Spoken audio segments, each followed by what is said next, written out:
Alright, try this game out, see if it's any good.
I have no idea. If I make my own character, it's gonna be shit.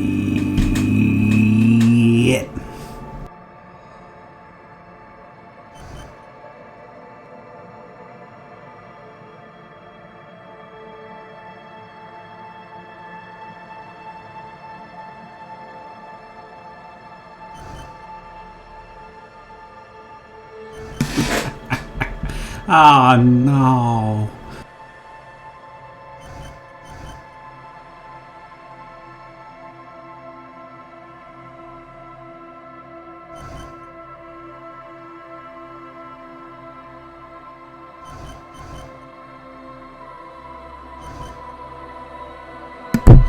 Alright. Think are extremely intelligent, very bad with people, knows interesting facts, comes up with original ideas. I don't even know what that means.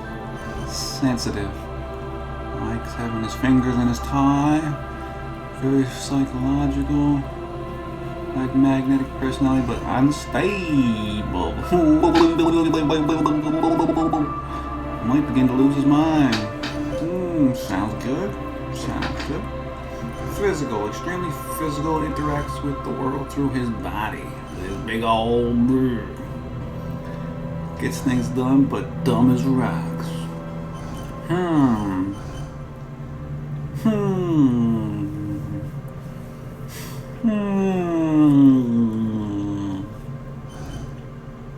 5 seems to be important.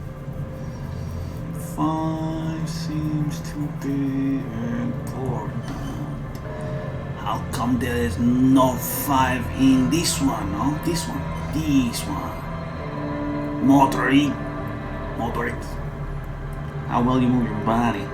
How well you move your body. How well you move your body. Move your body.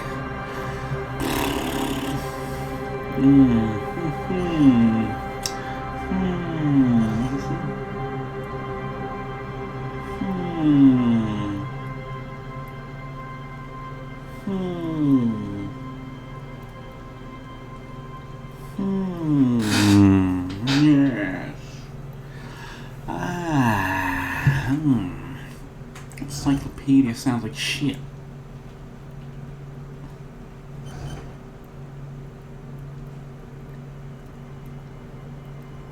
Dumb as rocks, eh? Whew. This is a hard choice. Unstable, dumb as rocks, or fucking know-it-all. Nobody wants to talk to.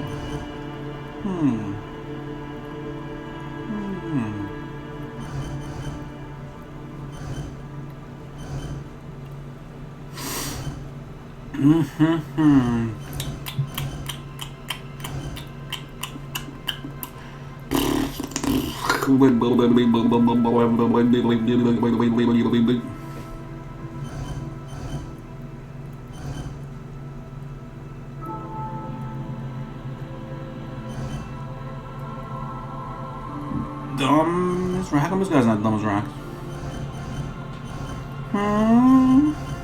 It's a bit judgmental.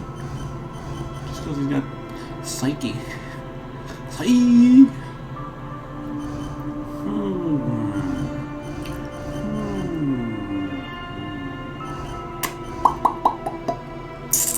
It's a hard choice. This is a hard choice. Do you want to be smart, crazy, or a meathead?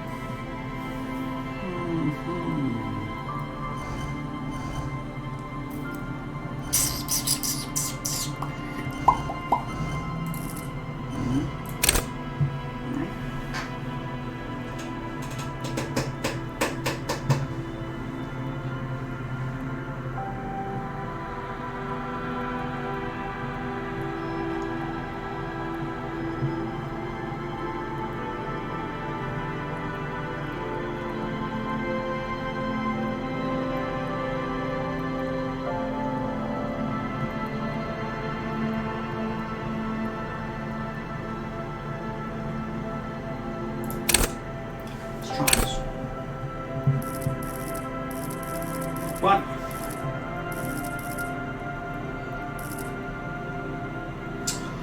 Wield raw intelligent power and deduce the world. Call upon your knowledge, produce fascinating trivia.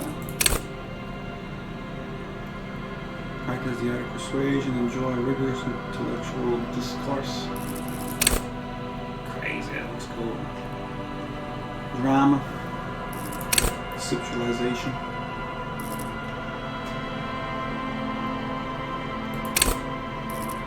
Visual calculus, I don't even know what that is. All this shit. All this shit together, cute. How many of these do I get?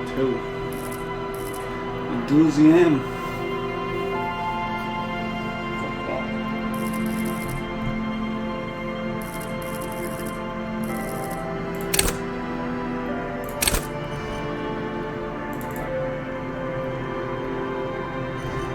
How many only is 1?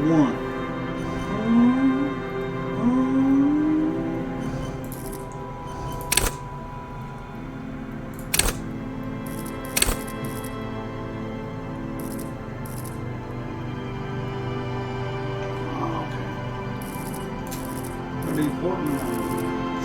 Very important.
A lot of shit to figure out.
Plain old bread and butter.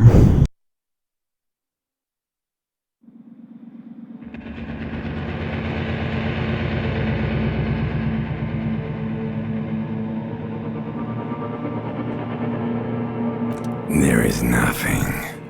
Only warm primordial blackness. You're conscious ferments in it. No larger than a single grain of malt. You don't have to do anything anymore. Ever. Never, ever. Never, ever, ever, baby. An inordinate amount of time passes. It is utterly void of struggle. No ex-wives are contained within it.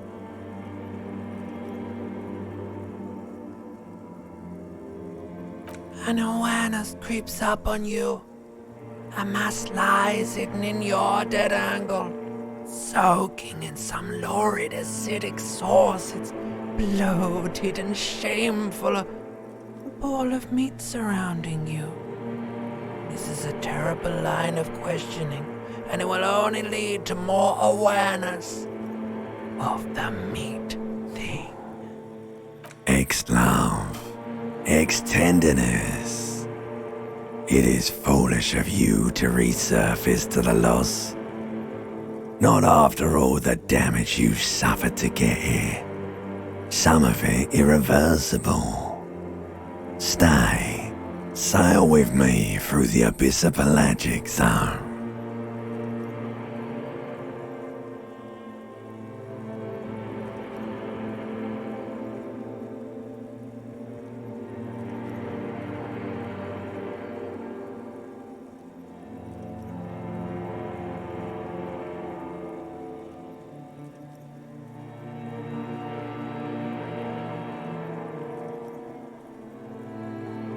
Alright, nothing town to fuck all borough.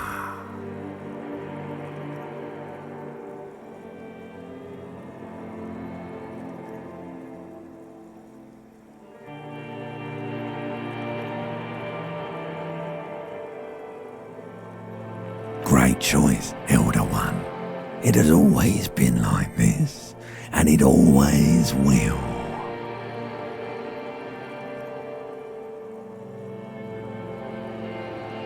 Do you really?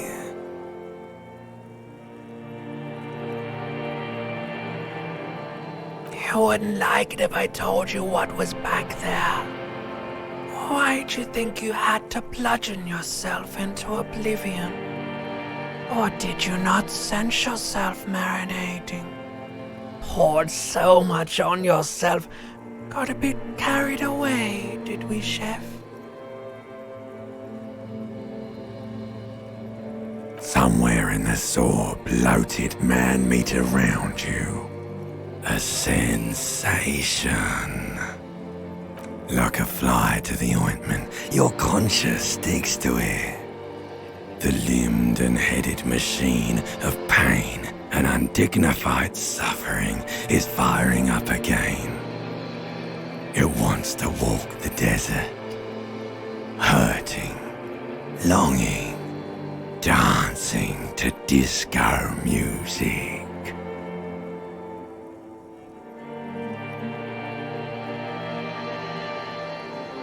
The stench of liquor rises from your mouth, and with it, an ungodly headache.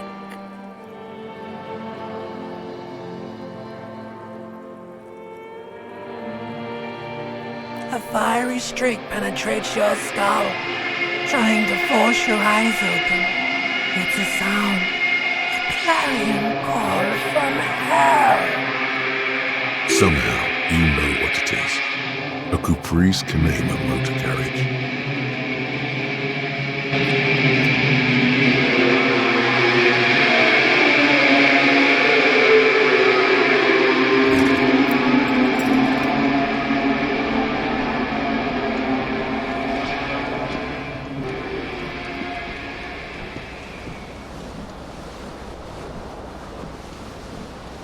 I see he was in the Navy too.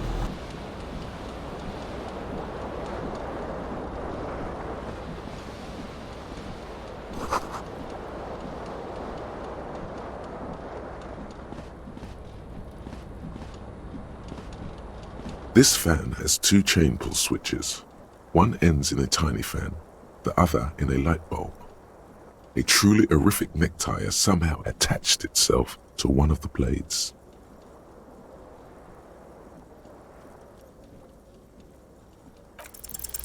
You swoop up and catch the tie. Snap! It's released from the blade. What you have in your hand is a truly hideous necktie, with 4 or 5 different patterns. The knot reminds you of a noose. The blades come squeaking to a halt. A terrible mistake. Turn the lights off immediately. You can practically feel the photons burning a hole in your brain. The lights are off.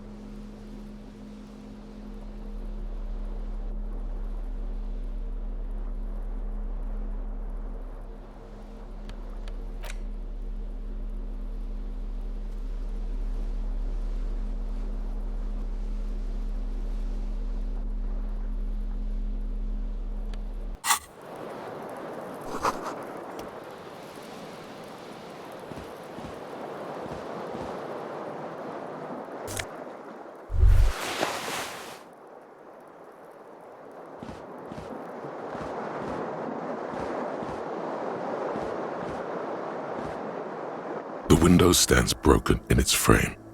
Cold wind blows in. The shards face outward. Whatever broke this window came from the inside. A fine web of scarring covers the back of your right hand, but none of it is recent.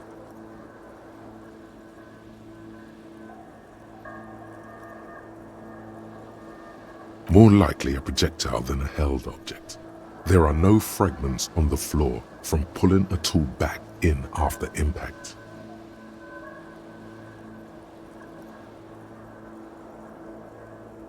Something you've done before. It is too large for a bullet, yet too small for a piece of furniture. You're looking for something heavy and larger than your fist.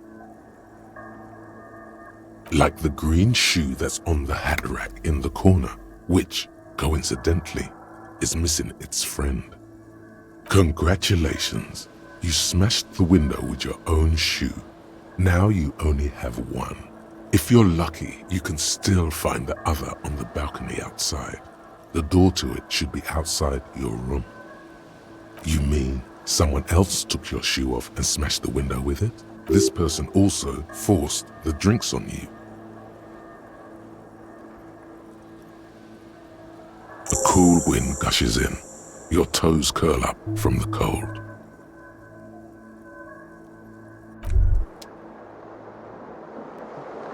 You hear a jingle.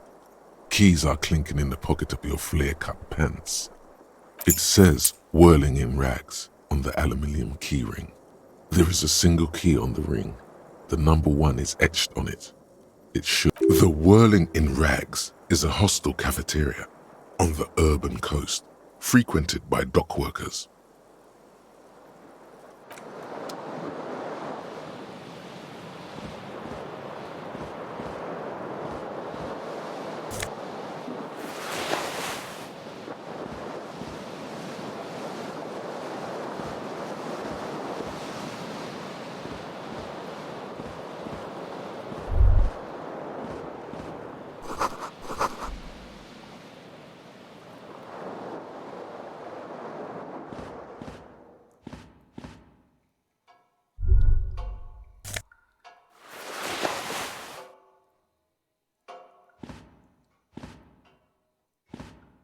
A mirror hangs above a bent and broken sink. In a fierce discharge of masculine energy, someone has ripped half the faucet off. Was this not the same Elo that founds empires and lays waste to cities, virile, uncaring towards the little things? Probably not, no.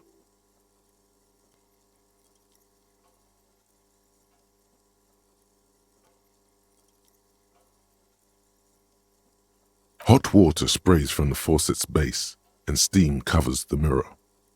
You cannot see yourself, just the vague impression of a man. Suddenly, you realize you have no memory of the face that awaits you there, underneath the soft vapor. Really, all recollection of the person you are, the people in your life, and even the world you're in has drowned in a sea of blood alcohol. This was no mere night of drinking. It was a deluge of world-ending proportions. As you slowly reach your hand towards the surface of the mirror. Abort. You clearly have not thought this through. You won't like what you see there, and you will never unbecome it.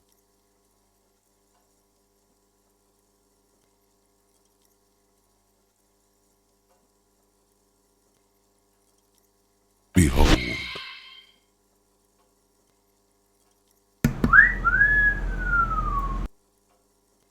You have no idea who this thing is, do you?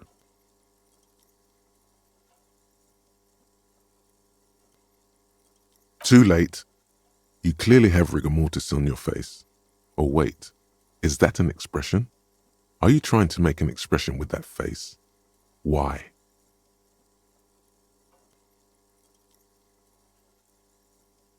Please stop. It's horrible. You're scaring yourself. You can't, can you? It's like it's not even voluntary anymore. You have worn that grin into your face, and now it won't come off. What does it even mean? What is the emotion you're trying to convey?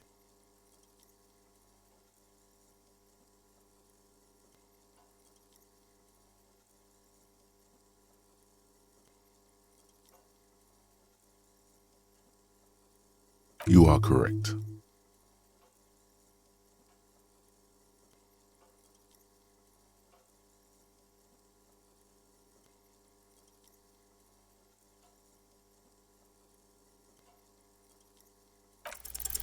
Like the rest of you, it comes from a bad place somewhere in the past. That's all you know for now.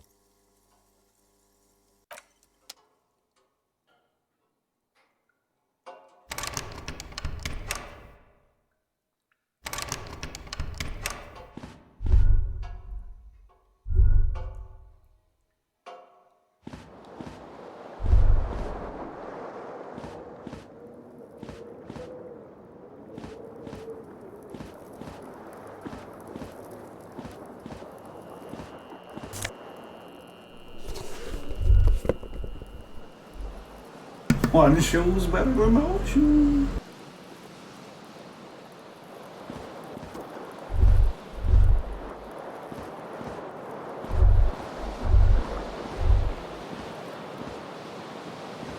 The fan stands still.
There they both are. Two identical shoes, both copiously green and indiscriminately snakeskin, reunited on your feet like two baby crocodiles.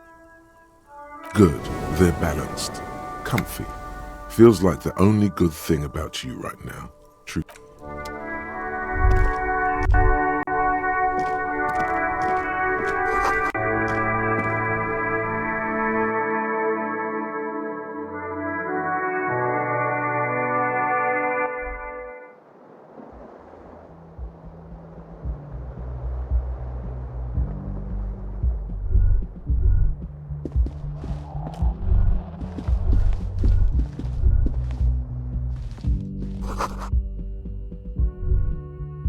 Hello, officer.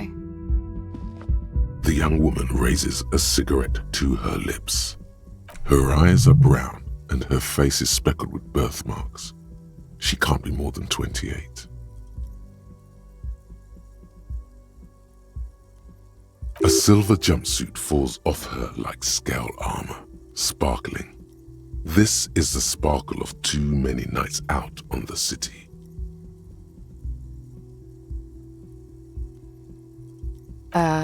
No.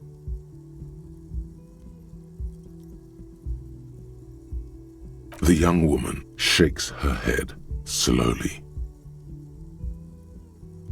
Officer could be an artistic statement, a claim to official renown.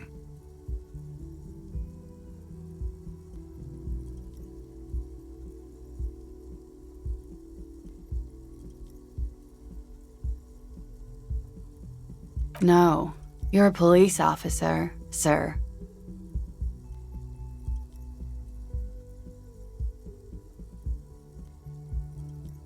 I am, yes. Unless you've been feeding us a set of very well-rehearsed lies all this time. You've been here for 3 days. On official police business, no less. Couldn't say. In truth, so far, mostly drinking. You have no doubt about the drinking. But do you strike yourself as a tight-lipped drunk? She must have heard something.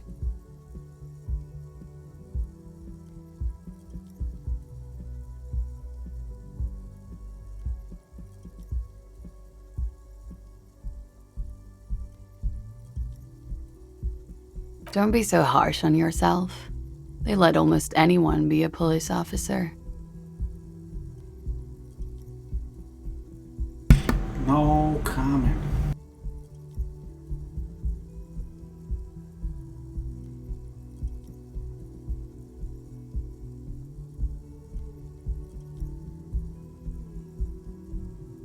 Could it be because of the drinking? She hasn't had time to put her makeup on. This is her morning cigarette. She looks tired, her beauty waning faster than it ought to at her age.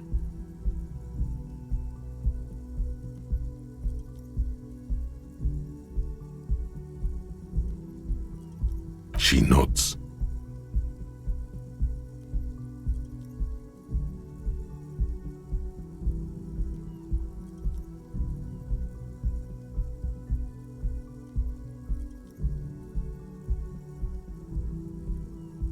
There's a mercenary out back. He's been hanged. The body has been there for a week now. The locals probably got tired of it and called the cops.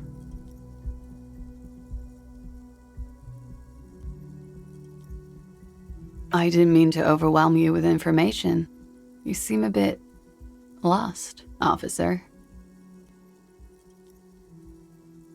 Of course. Be careful, officer. They don't like the police around here. Something stirs in you as she's about to go. Call it an instinct, a need. The need to ask questions. It's like you said the words a million. She looks back at you, a light glinting off her eyes.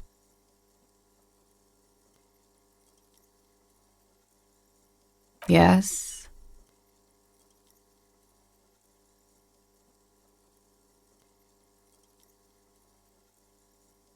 There There was the usual ruckus. Loud disco music. I couldn't say. It's impossible to hear people speaking from over here. Oh, yes. Various artists. Ostentatious orchestration prime among them.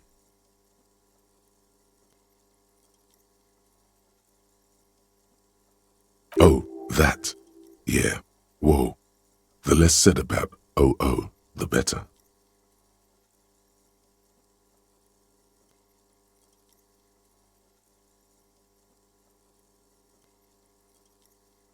Oh were huge where I come from. I was very young then, of course, like 7. Life gets hard, but we go on.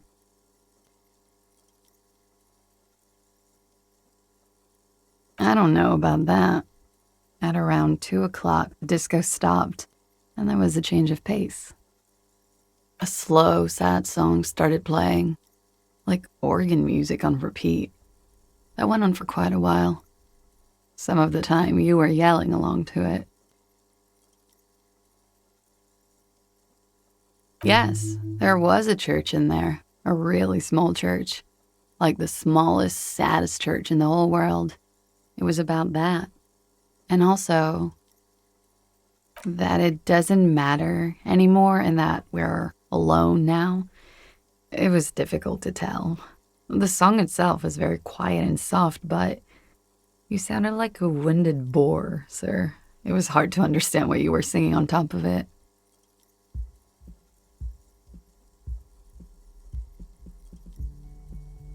Then you started screaming and trashed the place.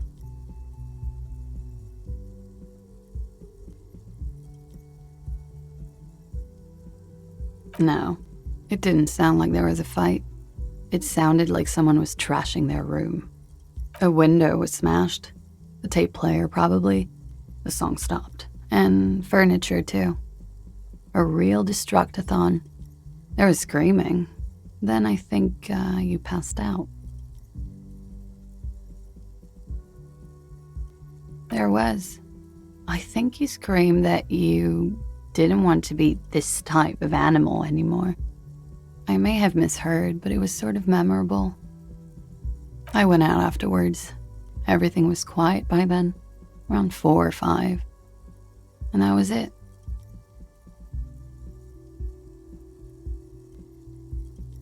It's 51. The current century? Centuries don't have numbers, they have names. And this is the current one. Civilization has existed for 8,000 years, sir. You're right. There is nothing funny about civilization. The dock workers are pretty cocky. They think they're police enough. At least here on the coast. I can't say about the rest of the city. You're in a hostel, sir. We are in Revachol.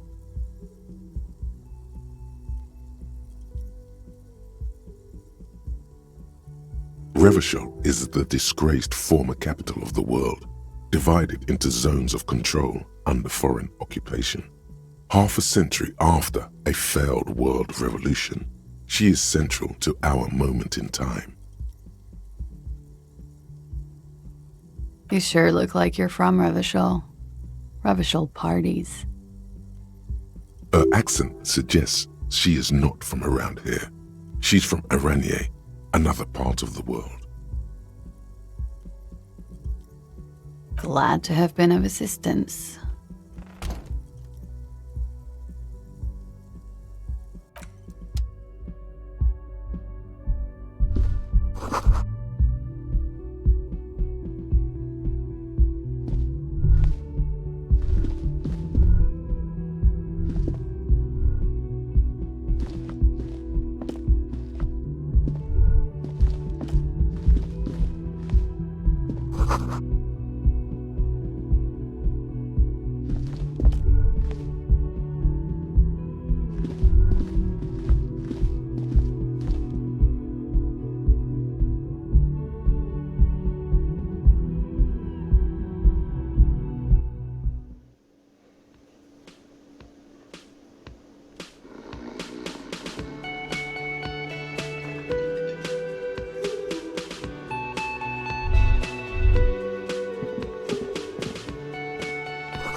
You should totally sing karaoke here, the first chance you get. Your emotions need to be expressed. People need to know your vast, oceanic soul.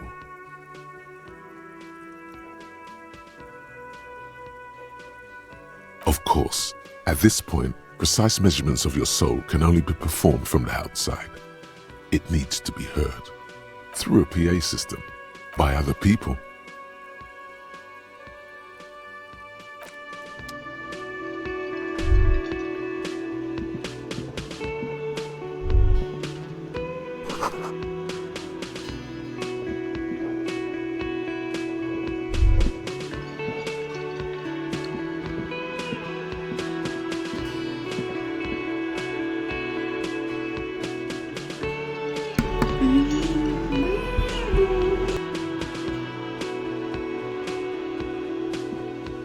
A man in his late 20s stands behind the counter, inspecting a stuffed seabird. As you approach, he gives you a sideways glance, then looks down again. Everything is cool between you and this guy. He's a big fan. Make some small talk. A competent work of taxidermy. The white and brown seabird lies among piles of coasters and drying mugs. One of its wings broken. The man is trying to mend it. Looks like the bird was ripped off the shield that was used to mount it, most likely on a wall. This is the Great Skua. The seabird is the symbol for the discovery of the Insulindian Isola, the part of the world you are in right now. The small steel tag says as much. The Great Skua, Stegosaurus Skua. Look, your buddy is over there. Why don't you go and talk to him, okay? He pretends not to hear you, concentrating on the bird instead. No, I'm not the bartender. I'm the cafeteria manager. He's very animated all of a sudden. This seems like a touchy subject. I have 3 cafeterias to manage. 3. Sylvie tends the bar here, not me. I'm only standing in. She just, you know. His eyes dart from left to right. This man isn't lying, but he is hiding something. So now you recall. Oh, forget it.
Hello, sweetie.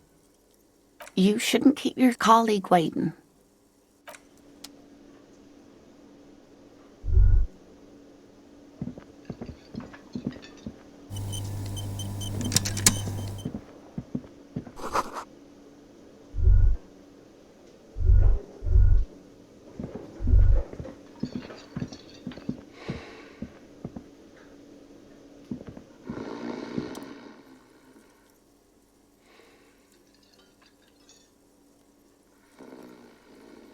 A colorful piece of plastic is dangling from his carabiner. Makes your fingers itch. On the counter, rolled out of his open hand, you see a blister pack of headache medicine. It's a dock worker's ID, doubling as a shift card and a job permit. A young, able-bodied man stares back at you from the photo. Santiago S. John.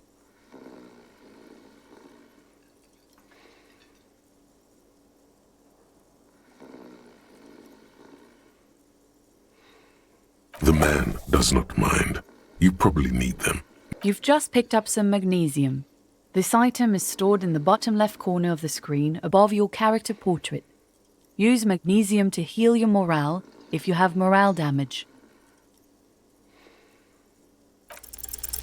Your fingers find their way into the shackle, flicking open its spring-loaded gate. The metal loop holds the plastic ID and a leather-bound pocketbook. The man emits a loud snore. Is he about to wake up? Doesn't look like it, but you never know. Better be quick.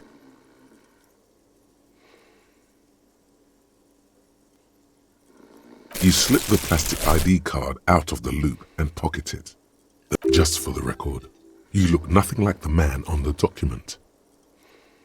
You find a black paper note with a woman's profile on it. Seems like this woman lived centuries ago. The note says, 5 Real. It feels nice and greasy.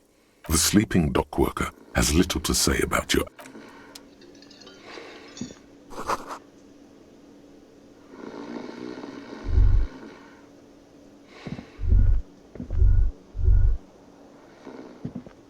A bespectacled man in an orange bomber jacket is tapping his foot on the floor. Looks like he's waiting for someone. You. As you approach, he narrows his eyes and extends his hand in greeting. On the sleeve of his bomber jacket, as well as on its back, are the same enigmatic white rectangles as on your blazer.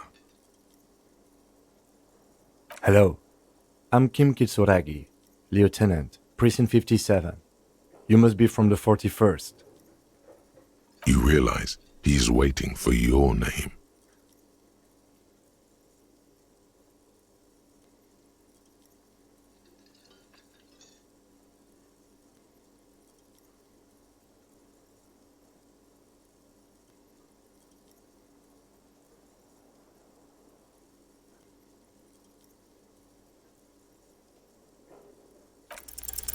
Concentration makes you squint your eyes. Your name should be deep gold and orange, like a forest fire looming on the horizon, but mixed with the stench of liquor rising from your breath. You're 2 steps closer to it, but there are still many to go.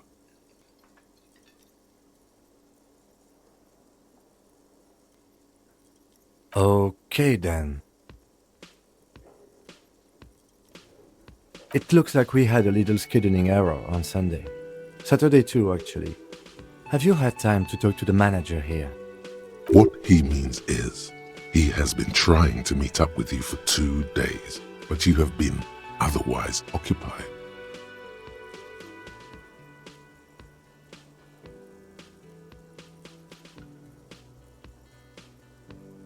No, I don't think so.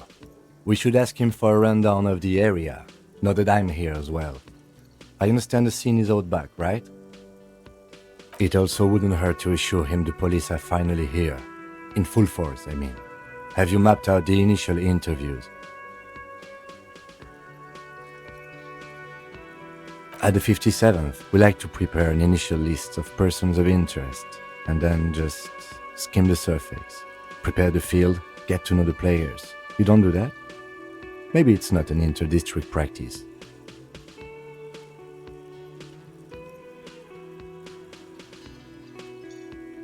Right. And the interviews?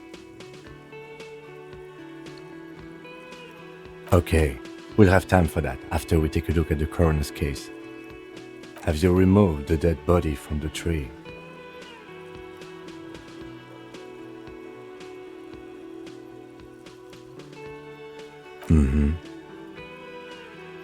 Sure. But did you take it down from the tree? So, the body is still in the tree, where it has been hanging for 7 days straight. We should go there as soon as we are done talking to the owner.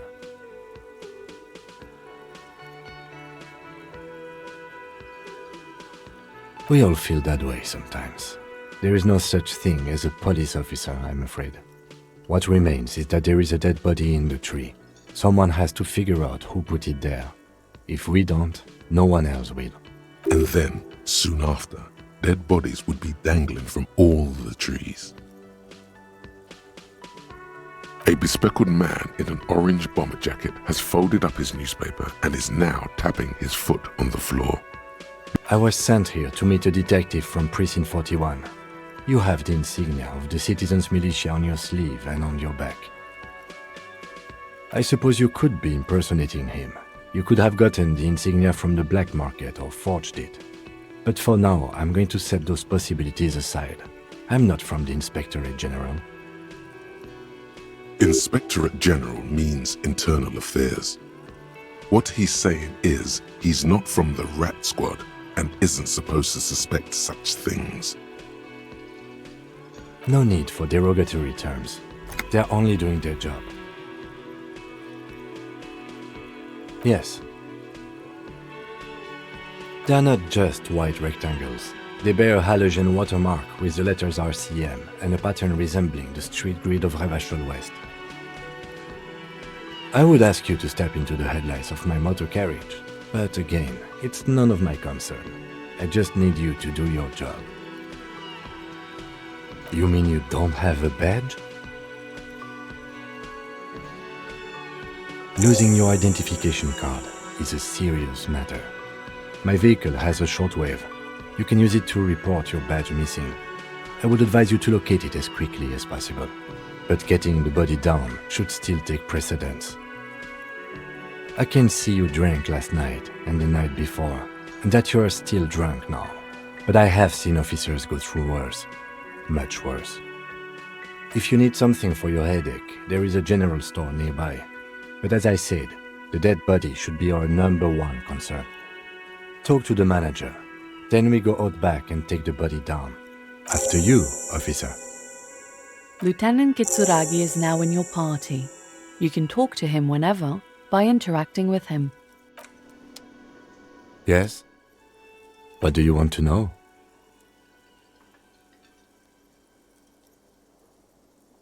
Maybe you can tell me what you do know to help me narrow it down a bit. Then you are not that far behind, actually. Do you want me to brief you? 3 days ago, the RCM Emergencies Desk received a report about a security guard who was found hanged in Martinez. An anonymous caller said there was a dead body behind the Whirling in Rags hostel cafeteria. The cadaver had been there for 4 days. No one had come to investigate. During that time, the victim had been stripped of his belongings. The caller did not identify him, but used the word lynching. There is an ongoing labor dispute between the local dock workers and the logistics company Wild Pines. I was told we should approach the death as part of this dispute. A security guard or worker of some sort hired by Wild Pines. This was just hearsay from Martinez, of course. We need to find out the truth. To find him or her is one of our tasks here. For now, all we know is that the tone was muffled using a device of some sort. The desk could identify neither the caller's age nor sex. There's a strong prejudice against involving the RCM in what's seen as union matters. The dock workers' union is the de facto police in Martinez. Now it appears they've started executing too. We cannot allow that. That's us, the Revachol Citizens Militia. We're the police in this city. The RCM, or the Revachol Citizens Militia, is the police force you and him are part of. A self-organized peace corps of the occupied city of Revachol. The RCM operates within a legal twilight, yet its authority is rarely questioned. It's super useful to know this.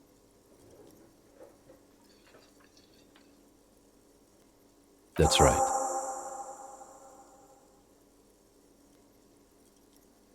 You mean like a brief?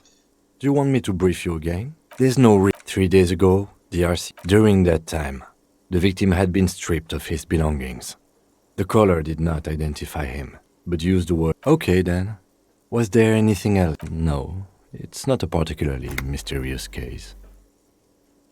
The deceased is a security guard for a corporation involved in a labor dispute. It doesn't take a DeLorean polymath to put the pieces together. I just don't see the case getting more mysterious than that.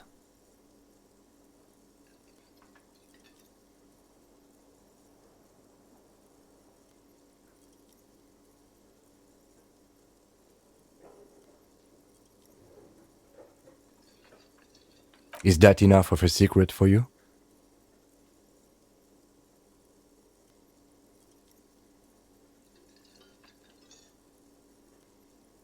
Is this a strike then? Or the first shots in a workers' coup? After decades unchallenged, the lieutenant is caught off guard by your brazen provocation. But his counter comes fast and hard. This could get ugly.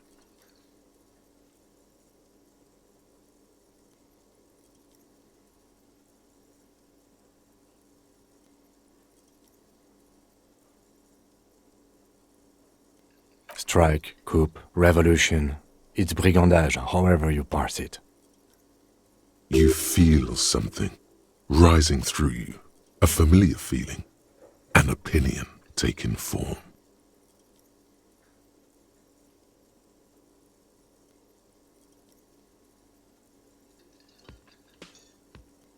I like where this is going.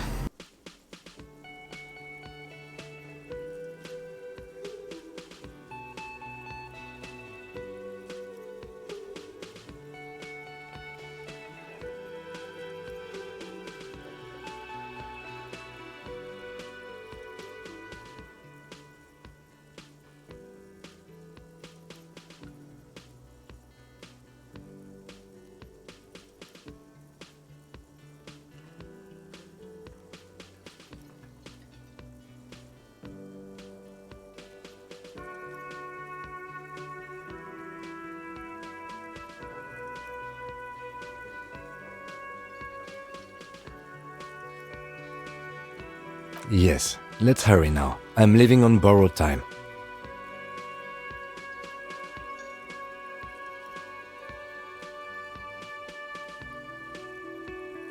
From an imaginary fan.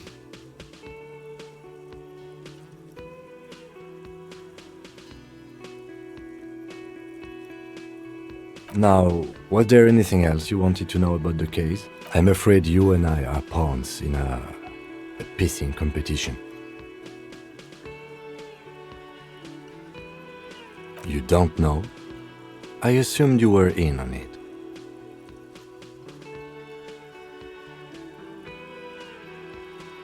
Better still than an imbecilic cop-off. It's just stupidity. We shouldn't waste any more time on it. If you want my take, ask me after we've inspected the victim. Later. Was there anything else you wanted to know about the case? Good.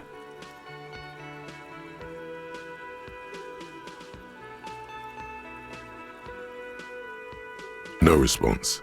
He just arches his brow. He's having trouble processing it, believing it even.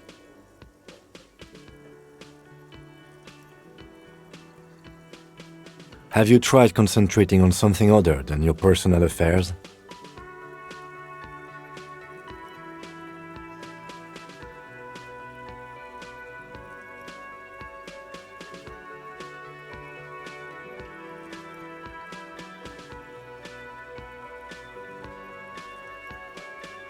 Fine.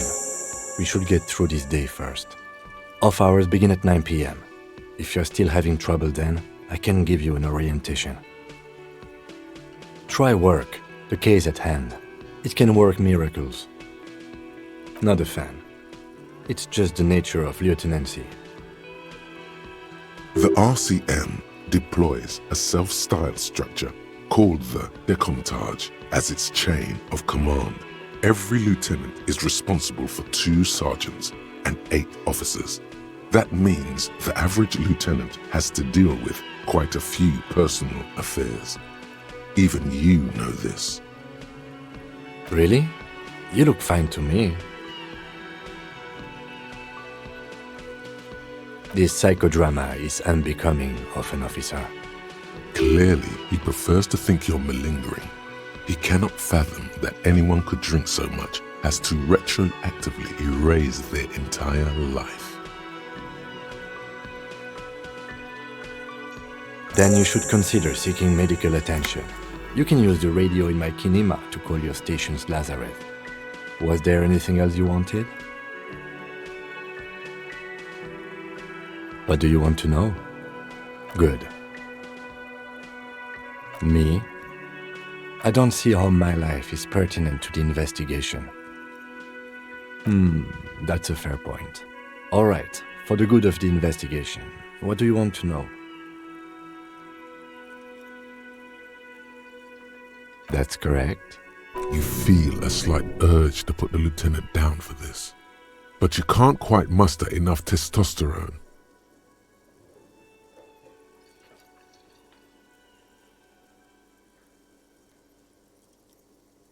I guess you don't need glasses, then.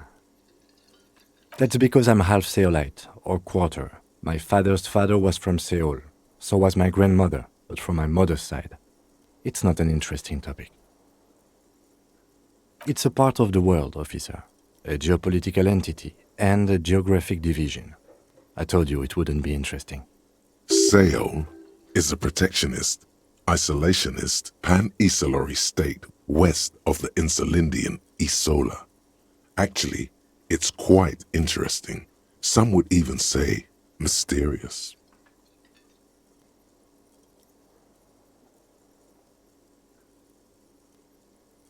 You're barking up the wrong tree. I don't speak a word of Seolite. I've never met either one of my grandparents, and I've never been to Seoul. I'm a regular Revacholière. A point of pride to him. No.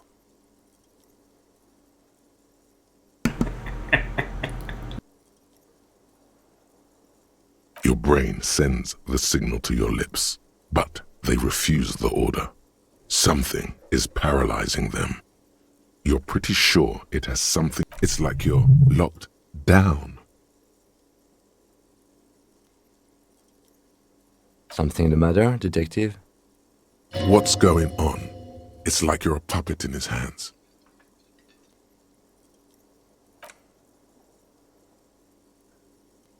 The lieutenant relaxes his eyebrow, and you seem to regain control of yourself. What do you mean? I have no idea what you're talking about. The lieutenant's conceptualization skills must be rather rudimentary.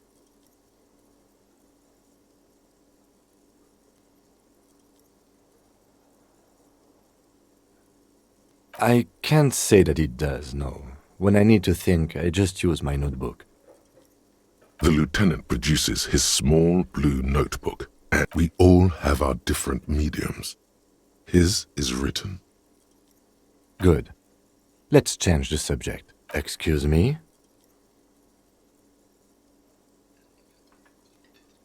You have a distinctive way of walking. If I were to walk in front of you, we would surely collide. I hope you don't take this the wrong way. It's just a collegial observation. In the 57th, we call it the Jamrock Shuffle. Officers from Jamrock's 41st Precinct tend to move a bit erratically. They say it's a scene-clearing technique developed by one of your lieutenants for gathering evidence. It's erratic, yet thorough. Prioritizes containers. Yes, but containers contain things, shiny things. They're interesting. Ooh, shiny.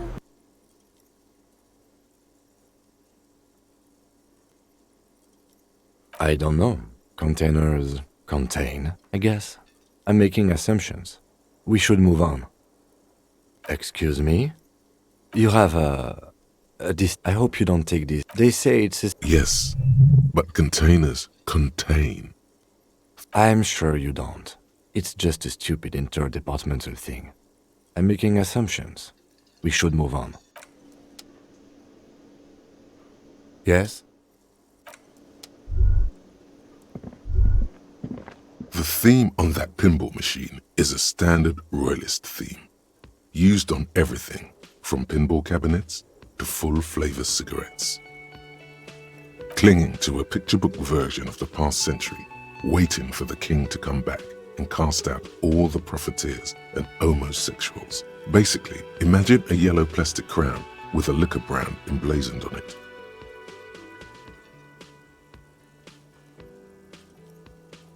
It comes free with a six-pack of Vermilion Roy d'Or. The words Roy d'Or are stamped into the crown's plastic. The sentiment is called anti-centennial nostalgia, pining for a time before the turn of the century. It's common even now, after 50 years. Hello, sweetie. Wait, who's Sweetie?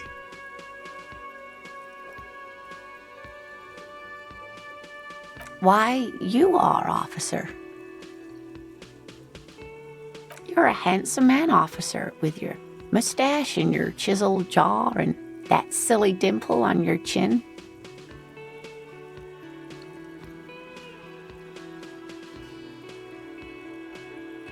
You must forgive me. I'm getting so scatterbrained. I completely forgot to introduce myself. I'm Lena. My husband Morel and I are staying with our friend Gary just down the street, but I come here for tea when they're away. This Lena is wacky enough for the motley crew. Hire her on the spot.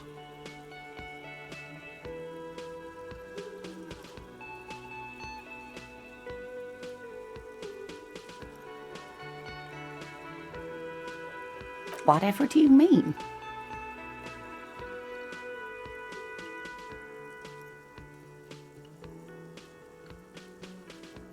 Sequence killers? Oh my. But I think you already have a partner, sweetie. A partner who needs you to help him get a corpse down from a tree.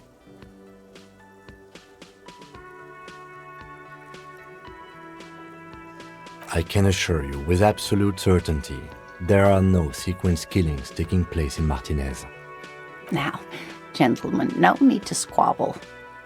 I wouldn't be of much use to you anyway, sweetie. Thank you, but Martinez isn't the most wheelchair-accessible place, you see. I'd slow you down. Perhaps another time.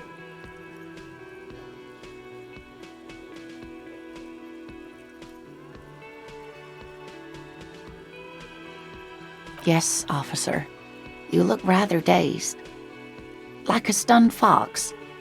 But surely things can't be that bad.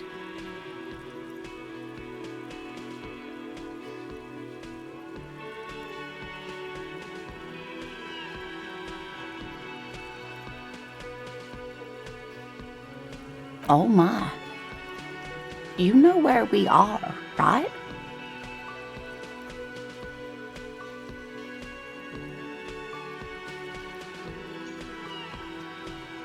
Now.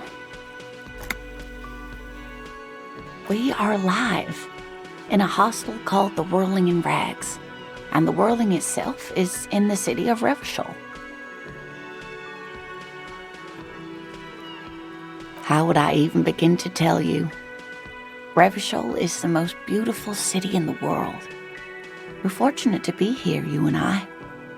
I haven't seen very many other cities personally, but everyone says so. Revachol is a rare jewel. This city used to rule the world, though it has seen better days. Speaking of history, you know what year it is, yes?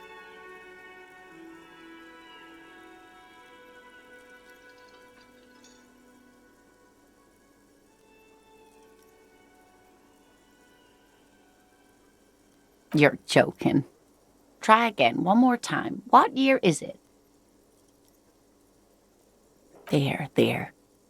The year is 51, and spring has only just started. I'm sure there are better days ahead. She looks flustered, her hands smoothing out the creases in her blanket, even as she attempts to reassure you. The lieutenant studies you, rubbing his chin. I'm beginning to suspect that you might indeed be completely adrift in this reality, thinks the lieutenant. How can it be that bad? Never mind. We're in this now. I can tell that this is taxing for you, so I'll just ask one more question. What regime are we living under? What mode of government?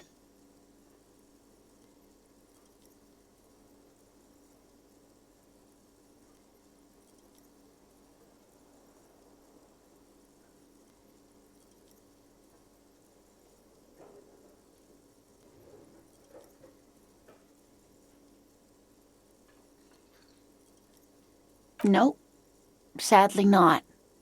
Revachol is what's called a zone of control, under an alliance of foreign powers called the Coalition.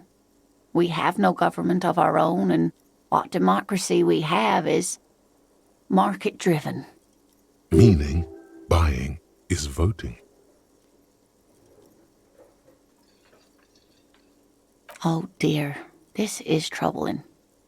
You really ought to know that, being one yourself. There aren't any cops in Revachol, not in the traditional sense. The status of law enforcement has been a complicated matter since the revolution. But we should stop for today, sweetie. You look like you need a break. Besides, I'm not the best person to explain the big things to anyone. She's scared now. She's realized you really are brain damaged.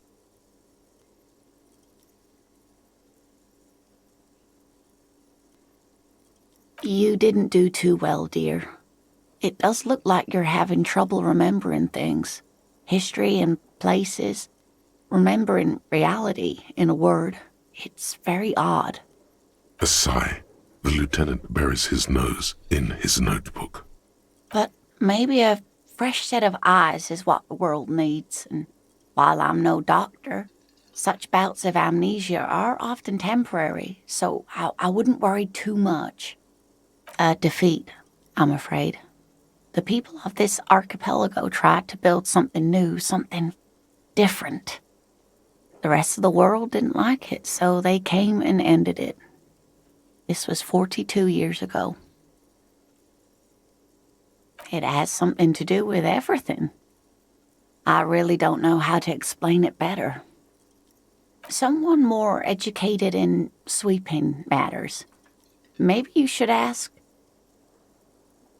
No, I'm not an encyclopedia. I won't be a guide either. I'm a detective. Of course. Then I don't know. Someone rich, maybe? Wealthy people are educated. Though I don't know where you would find a wealthy person in Martinez. That's a good point. This doesn't look like Rich Central. Yes, dear. I'm a paraplegic. A paraplegic is someone with limited or no ability to use the lower half of their body. Paraplegia is caused by spinal cord injuries, like falling from a great height, or a grenade explosion. No, dear. I'm not quite that old, although I was injured in the line of duty. Nothing so glamorous, dear. Though when I was young, I dreamt of planting the Revacholian flag on some figurative peak. I was a training and development manager at a rapidly expanding mail-order shoe company. You'd think it would be a safe job, but I had to be everywhere, and, well, once I happened to be under some faulty scaffolding. I was lucky. This was almost 20 years ago, and I was compensated exceptionally well. One can only dream of such payoffs nowadays. That's quite all right. I'm used to people asking questions. I know they're thinking about it anyway. Of course, dear. Good luck with your case.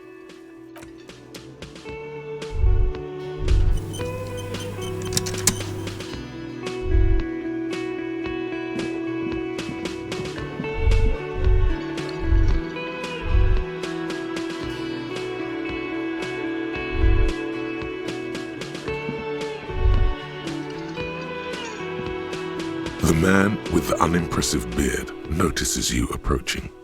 He drops the ledger he was holding and turns to the lieutenant. Mr. Gart, right? You're... Yes? I am Kim Kitsuragi from Precinct 57. This is an inter-district investigation, so joining me from Precinct 41...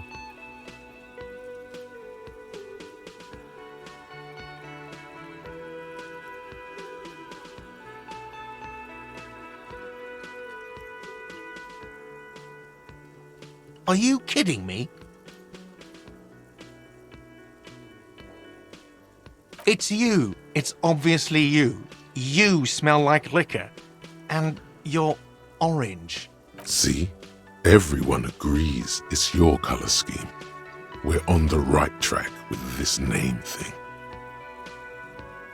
Is this what you get when you call the police now? We've been waiting for a week here. Sir, I understand your concern, but we are here to do a job. And for us to do it, I need you to stay calm. Yes, of course. I know it took us a while to arrive at the scene, but it also took you a while to call us. It was you who placed the call, correct? No, I only just got here. It was probably Sylvie who called you. She usually works the bar here. I'm only temporarily taking over her duties. Do you have her number? As a matter of fact, I do.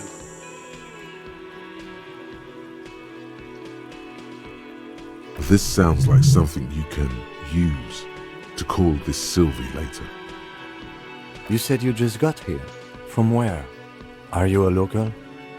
What, of Martinez? No, I live in Jamrock. I only sometimes come here to keep an eye on the place. This is just one of the many cafeterias I manage. But you still know your way around, yes? In case we need directions. Yes, I know where some things are, but as I said, I don't live here. I just used to work here. And I'm not going to start working here again, if that's what you think. I didn't imply that. Detective. He probably means this is where you step in and ask your questions. His face expresses profound doubt in your having this. Ask him about the body's location before asking if he killed him. People give up information in the more innocuous questions, which you can later use in the more sinister ones, not vice versa. Haven't you asked me that already? What is it with you and this woman? She has nothing to do with this. Okay, you got me. She went away because of the dead body out back. And because I asked for her number. That's why Sylvie went away. I hope you appreciate that. Thank you. Is it? Because I thought you were supposed to be investigating the lynching, not my employer conduct.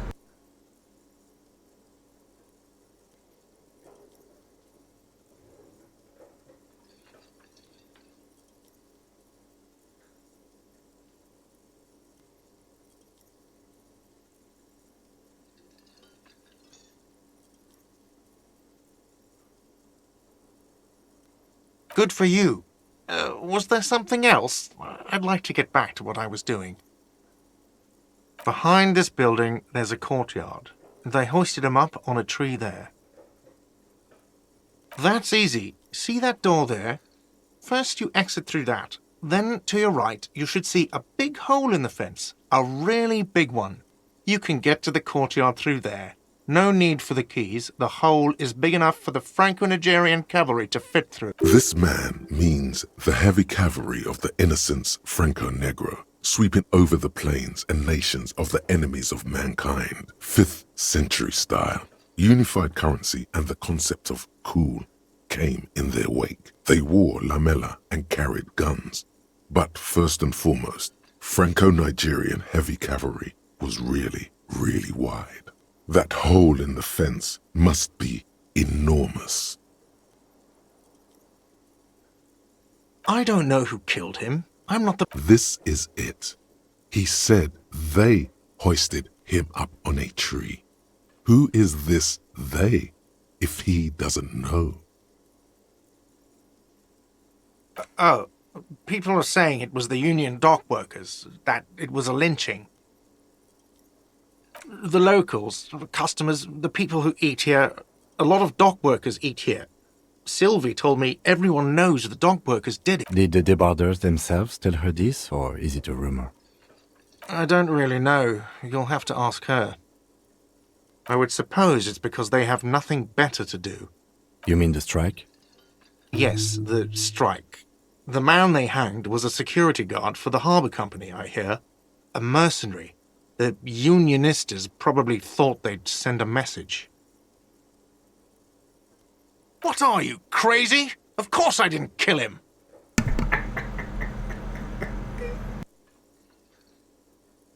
The lieutenant turns the page in the little notebook he's been scribbling in. Let's go. Not so fast. You owe me 130 real. Oh, excuse me. You owe me 130 real. The IIR, or Inter-Isolary Real, is the global reserve currency. Whatever part of the world you're in right now, it's safe to assume he means you owe him some money. No, you don't owe me street cred. You owe me money. You owe this establishment 130 real. What are you, a philosopher?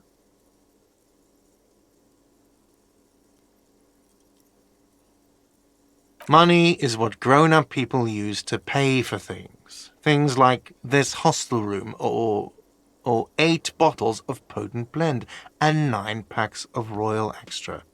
We use it for everything, really.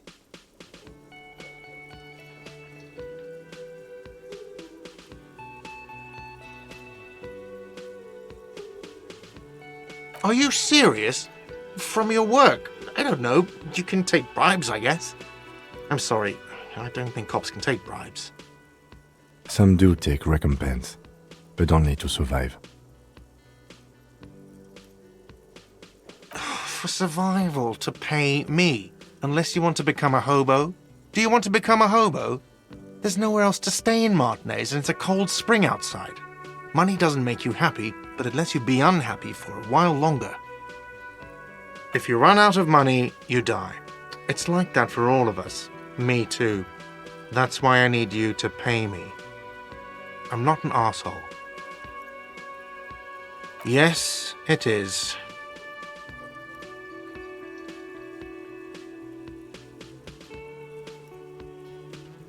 No, you see, that's 40 cents. Cents are a form of currency 100 times smaller than the real. I'm not even going to take this. Come back when you have 130 real. Yes. It is. Isn't it evil? The order of magnitude between what is asked of a person and what they have.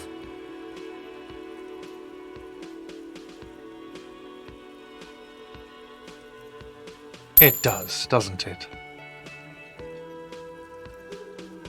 There's a shuffle of nylon as Lieutenant Kitsuragi looks for something in the pockets of his orange bomber. Let's see. 3 nights at a tariff of 20 real comes to 60 real. Then there's the window you annihilated. The hole in the window was the first thing I saw when I came to work. So don't try to tell me you didn't. That will be 40 real in damages. Another thing you've annihilated is half the bar. You've run a tab of 30 real. Actually more, but we'll round it down to 30 for your hard work maintaining the stability and order of Revachol. That's 60 plus 40 plus 30 equals 130 real. And yes, real is still money. You can't arrest me. I haven't done anything.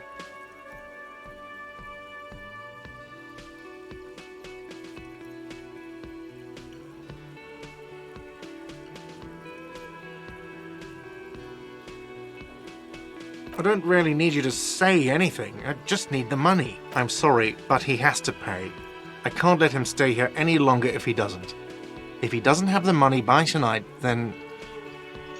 Officer, maybe you're better off working this from home for now. You live in Jamrock, right? It's not that far away.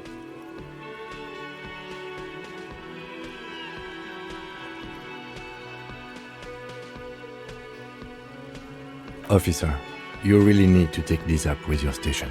I have a shortwave radio in my car. Call them, ask for assistance. We have to get this investigation started now. Good luck.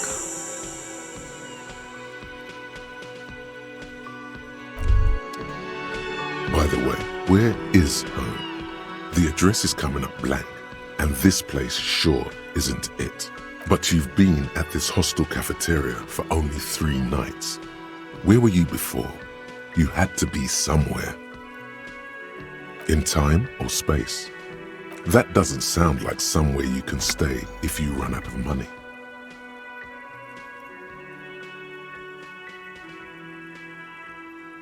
You can try. Run some addresses in your head when you get the time. Maybe a street or an apartment will appear.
fun as hell. Or whatever's really fun.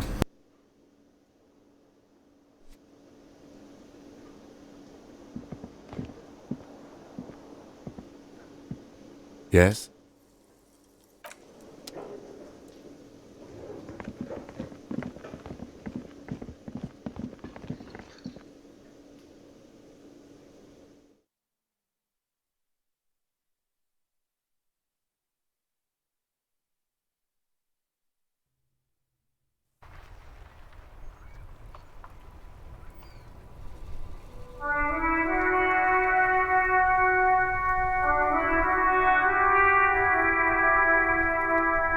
Soundtrack's wicked.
Hello, sir. Step right in. The store is open.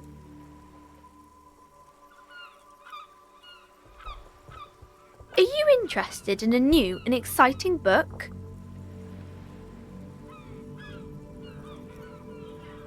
It's a bookstore, sir. We sell books, postcards, and some board games. It's called Crime, Romance, and Biographies of Famous People. Books? Postcards? Easy. Even a kid would know all of this.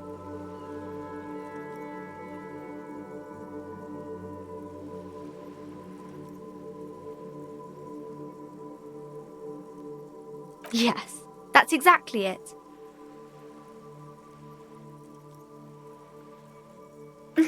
You got it, sir. What about board games?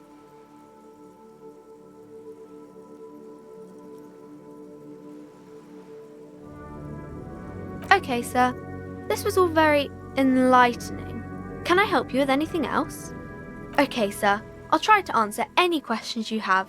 I hope they're about books. My name is Annette, sir. My mum, her name is Plaisance. She owns the store. She's inside minding the register or organising the stock. Feel free to step in and browse our wares. I'm signalling that the store is open. Otherwise, people might not know. They'd miss out on the crime, romance, and biographies of famous people.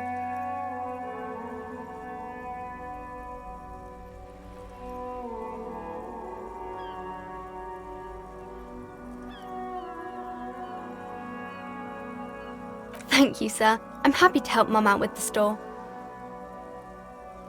I do my studies at home at the moment. I have to help Mum keep this place running. Mum says it's necessary to do both because it builds character. Mum says a proper worker is dutiful. That's how you get ahead in life. You succeed. There is stress and unease behind these words. She's reciting etiquette. Mum says it's peachy. She was a little afraid at first. There's talk about this house being cursed. Cursed in the way that makes them say that no business has ever really thrived here, sir. That they all go... Well, they run out of money and have to stop doing business. We can go into the bookstore and ask about the case, but I don't see much more to look into here. Yes. Please do also look at our wares inside. The postcards and board games are there, sir.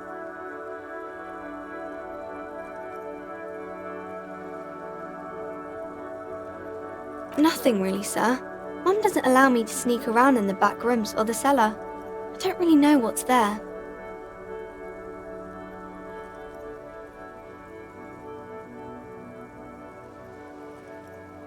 It does not manifest itself in any way. It does not exist.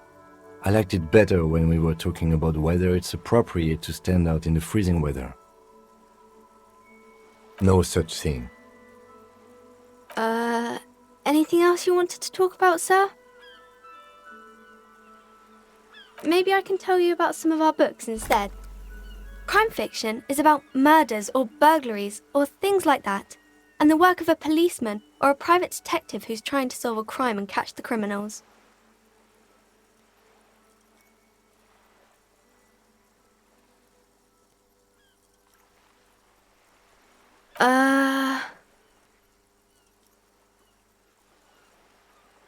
Crime is what we were solving before this conversation began. It's exciting to people, I guess. They get to imagine dangerous things, and it's kind of like a puzzle, where you can guess who the criminal is, or how the good guys are going to catch him. You don't look much like a policeman.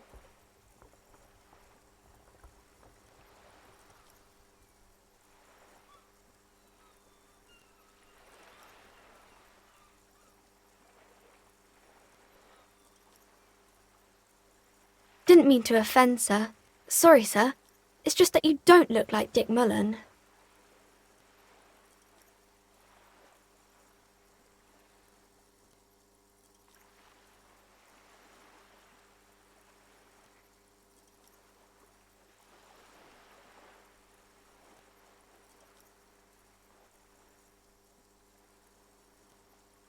Don't say that. He's not even real. You're real.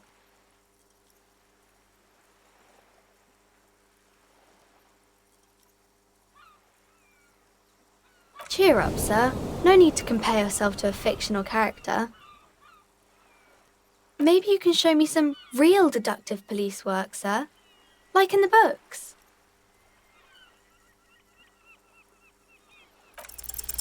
The girl keeps her hands folded, hidden. Why is that? What do you mean, sir?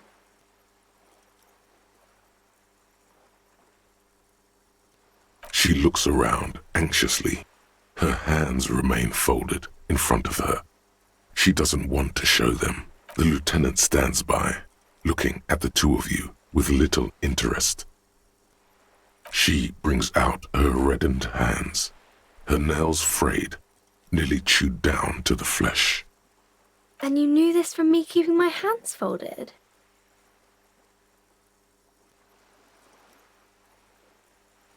Well, that proves nothing. Anyone could do an easy deduction like that.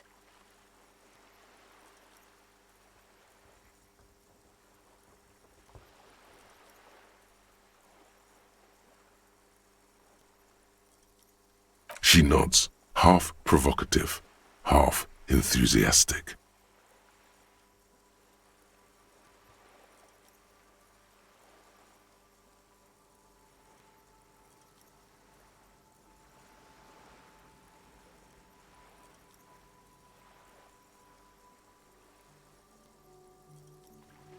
Maybe so, sir. Okay, I know it's a bad habit, and I shouldn't. It was okay, sir. There's more that can be achieved here. Ask her to do the same. You're quite sober.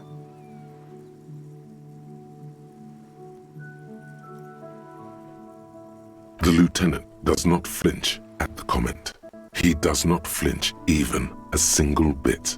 He is intensely not flinching. It takes effort.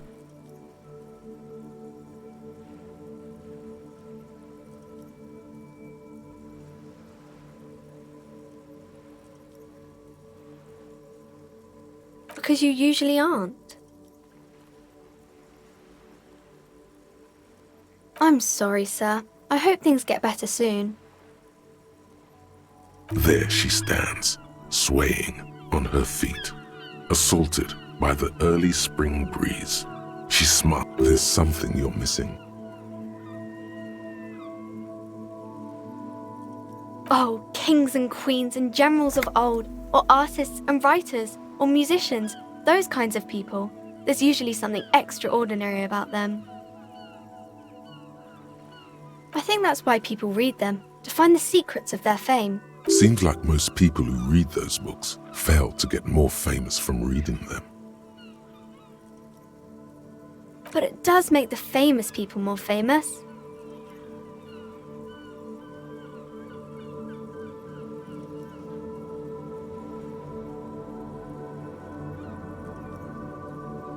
Why would they do that, sir?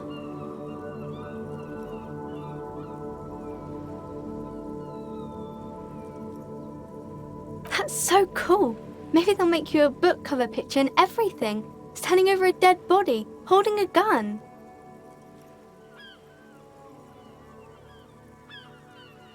It's the type of book where there's a rich lady and she has to choose between the good man and the bad man. Or there could be a story about a poor lady getting a rich man. It's about man and lady business, sir.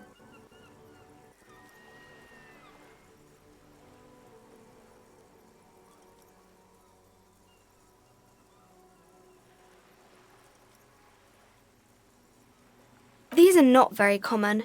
You can't have a choice between bad and bad. Nobody wants to read a story like that. Well, maybe then it's fine. Maybe if the lady then decides not to pick either, because she doesn't need a bad man. Yes, that would be interesting. It happens, but usually the guy gets rich in the process, or should actually be rich himself, but has lost his family property unjustly, like during the revolution or something. Those are unhappy books, for most of the pages. People sad about what they have lost, but then it all turns out just fine in the end. That's really not a proper romance story. That's more like everyday life.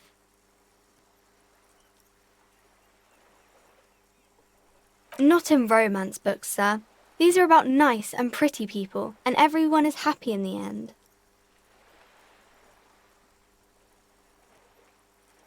I haven't read many of those. Maybe you should ask Mum.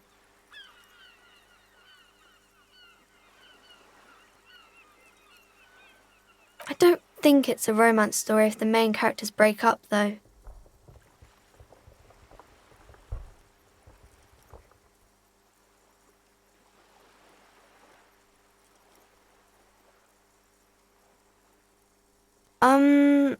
No, I don't know.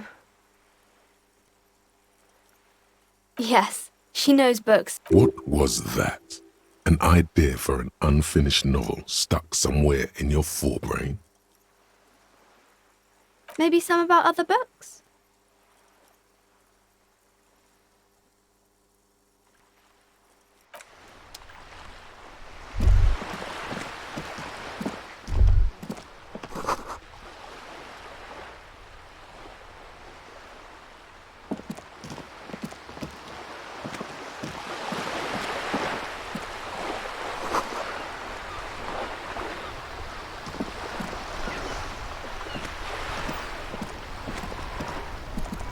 Have you no shame?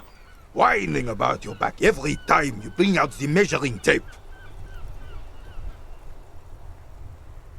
René, you're a man with a fork in a world of soup. Please, let's just try to enjoy the game, alright? I'm trying to, but you keep breaking my concentration. You're old. I can see that. We're both old. Now stop grabbing your ass. These manly men are playing balls.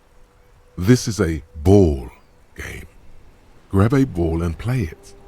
Don't ask questions. Shoot first.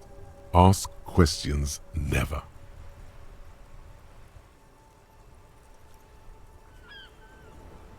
No, you got this. There's the ball. You're the game.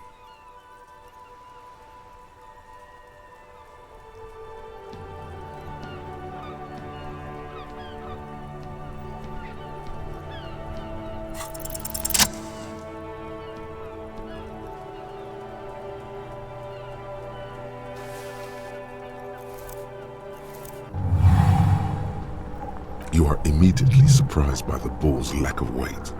No matter, you'll make it work.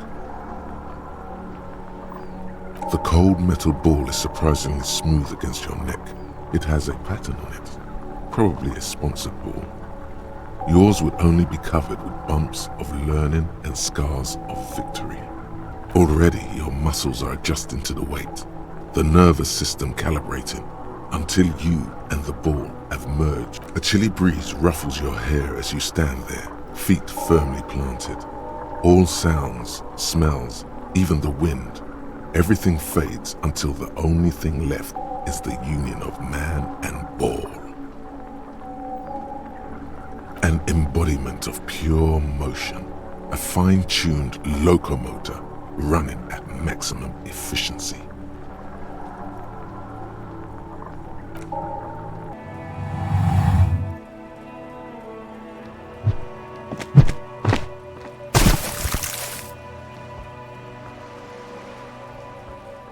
Merde! Bordel de merde! A whorehouse of shit?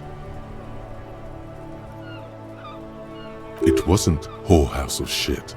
The shot was at least 23 meters, probably 24, and then some. Nothing to be embarrassed about. What the hell is your problem?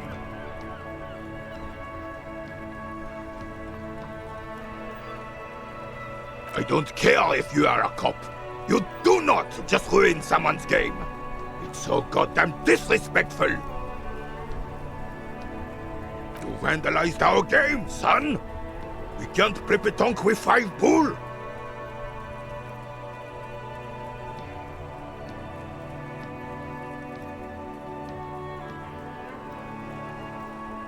Well, it damn well isn't. It's pétanque. You ruined a pétanque game. We want our bull back. Take it easy, René. This is just a misunderstanding, isn't it, officer?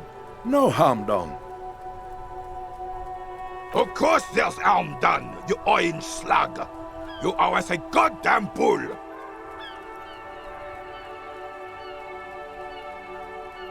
Good. Mistakes are forgiven when men at least try to right their wrongs. I believe you will try. Yes, why did you come here? It's unlikely they know anything about the murder. You never know. He might know something. This is a good vantage point. Yes.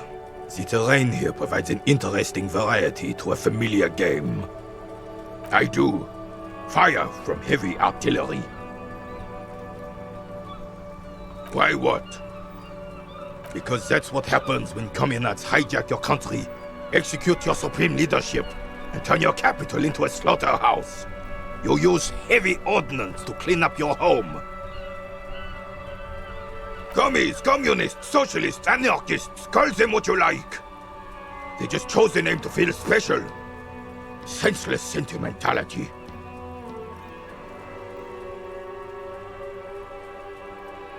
Sadly, no. It was the foreigners who brought them to their knees. We fought valiantly. Too valiantly. So valiantly we got licked. Should have fought dirty, like they did with their suicide sex cult propaganda and mad anarchist women strapped to shrapnel bombs. We didn't though, and we lacked caliber. God bless him, but the suzerain's cannons simply weren't big enough. It was probably a bit more complicated than that.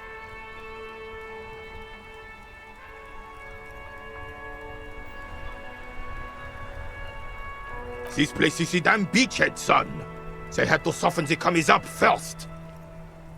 Yes, the military coordinated amphibious landing to take back Revachol.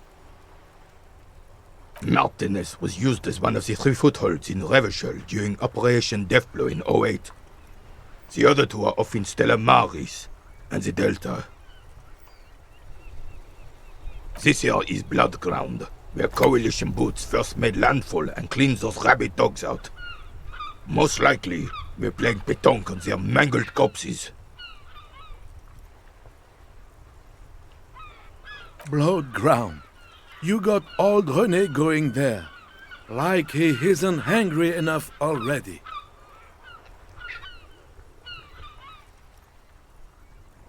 Damn right, son. They lit the fire of hell on this city before they stormed it. And it worked, too. The rest of the city got cleaned up, but Martinez they keep as a monument. And now the Union Socialists are practically running the place. Well, it's your own damn fault. You, we, the coalition, Revachol, whoever you want to blame, never finished the job. Officially, the party never surrendered. Of course they still hold influence. You don't even begin to truly understand the players on the table, let alone the specific circumstances surrounding the... What do you think? Thinking men have opinions on these things. Present one.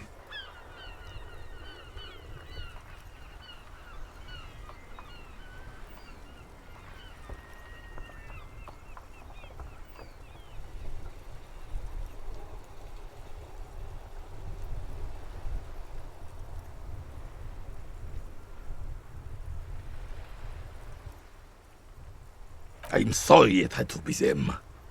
After 8 years of fighting those hyenas, boiling cats for food and drinking piss in the mountains, I would have preferred if the Right Honorable King Guillaume returned through Revachol, or even if that damn clan Frisel had risen from the grave and led us. Sadly, that was not the case. Instead, all that is just, holy, and beautiful in the world was wiped away, and now it's neon signs with toothpaste ads everywhere. Foreign influence peddling garbage and stupid music on the radio. This is just what the commies wanted.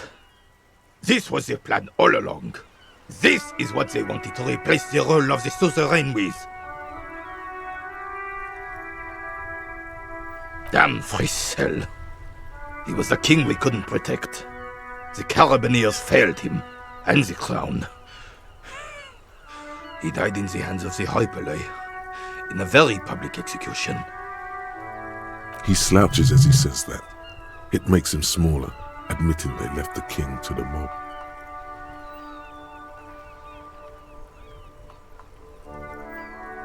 A true king in both blood and mind led Revachol before Frisel. He would have been better, but the damn commies drove him into exile. Some manner of self-deceit is present in his thinking. Sounds like this Guillaume abandoned him, and he doesn't want to admit it. The suzerain is the king! Has everyone forgotten already? They forgot. It's no use talking to you. You were still in Daddy's balls when it happened. When we took our last stand against the filth and rode the cavalry straight into gunfire.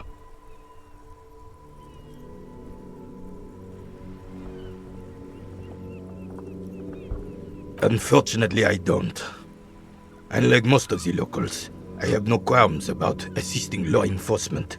But this affair has passed me by completely. In Martinez, the Union is the law. So can you really blame them?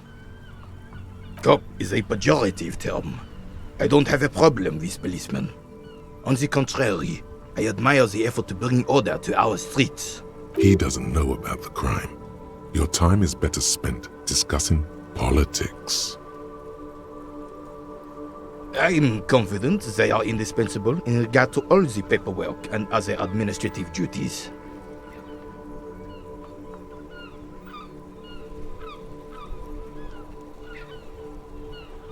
But you must agree that nature, in her infinite wisdom, has made men more fit to perform certain, more challenging tasks, don't you, officer? No reason to even feel bad about that. It's just the way of the animal kingdom.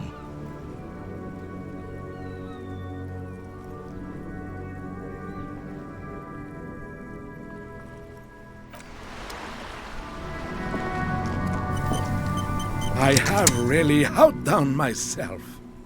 This... Yes, that's what you need, Gaston. More padding on that fat arse of... René, it's a little pleasures. Life doesn't need to be a struggle. Hello, officer. How might I be of assistance on this fine day? Let me think. I heard someone was hanged and left on a tree for a week, but that's all I know, really. No, officers, I'm sorry, and I really would like to assist. You are both good guys, I can see that. Then help them, you wimp. You have plenty of shoulder with the ghost caviar in the Union. Someone must know something. He means caviar socialists.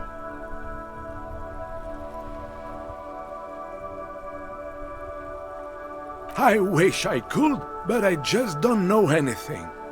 I always keep my nose clean and don't gossip. Everyone knows and respects that. Odd. He doesn't seem to be lying, but there's something off here. I'm not even anyone. Of course he's holding back. His mouth is so full of Union prick he can't even speak properly. Can I at least finish my fucking sentence before you piss on it? Is that okay, René?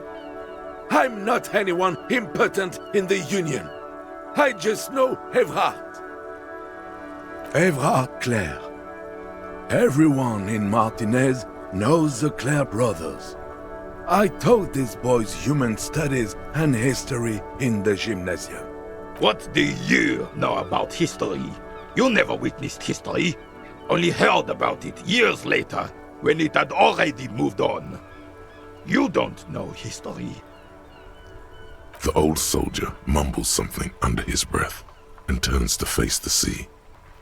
There he stands, proud, rigid and alone, like a cracking marble statue. Let's try not to get caught in a crossfire. Oh, in many ways, yes. Like an honorary member. I attend meetings and parties, help with little things. Evrard, Edgar, and the older debarders all know me. Oh, yes. Not in the technical sense. I don't have a vote or a membership card, but Evrard keeps me on the payroll, just for the little things. So that's what it was before. Him hiding something. He tries to make it look like he's a big deal in the Union, and now the illusion is disintegrating before your and René's eyes. He doesn't know anything, because no one tells him anything. He's an outsider. Of course he's not a member. He's not a member of anything. I knew that. He's a Weservein. Turns to where the wind blows and tries to look important. I hate the socialist rabble, but even siding with them is better than living your entire life on the fence. Never committing to anything. Pick a damn side already. Writing work mostly. Occasionally, he needs something written, and I happen to have a way with words, people say. Oh, nothing official, I assure you. Just essays for the newspapers.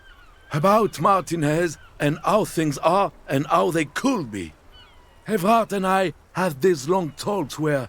Well, he tells his little pen man exactly what to say. It's commie propaganda, plain and simple. You should be ashamed of yourself. I don't even consider myself a regular socialist. Politics is not really something I involve myself in, officer.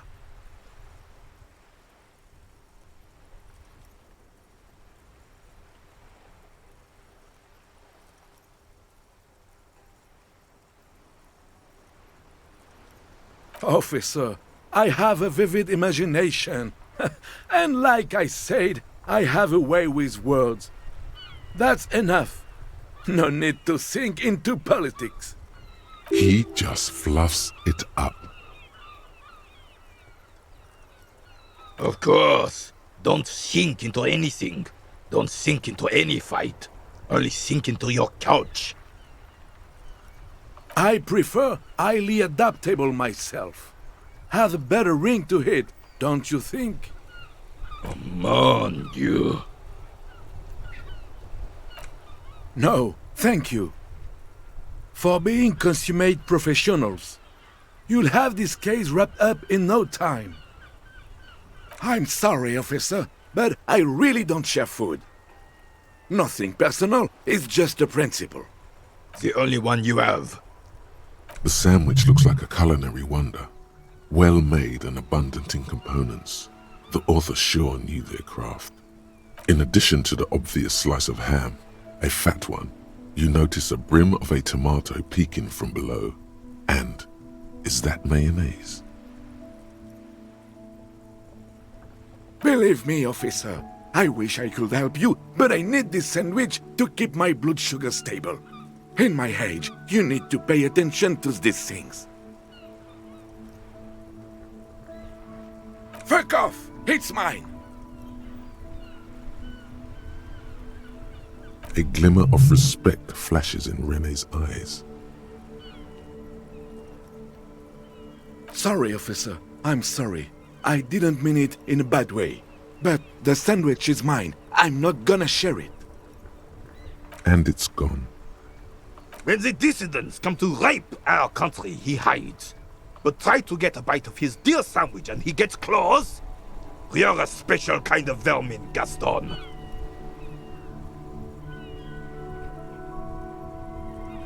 Sure, officer. No, thank you.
This coin-operated viewer is facing southwest.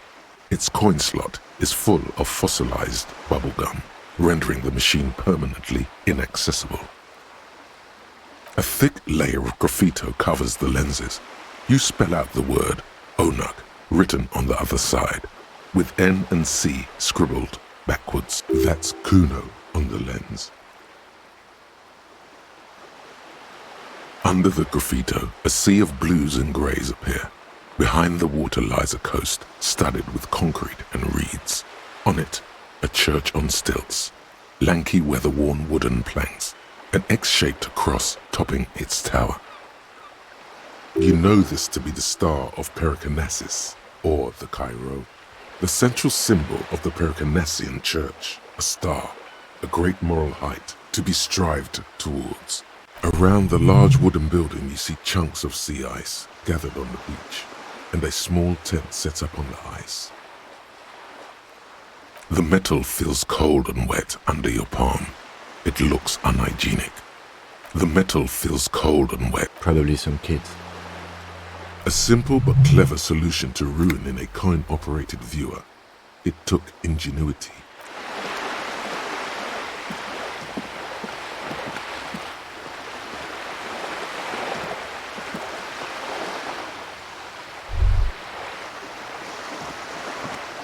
This coin-operated viewer is facing south.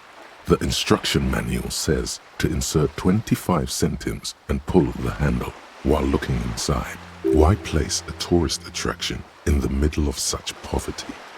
There was a revitalization project in 49.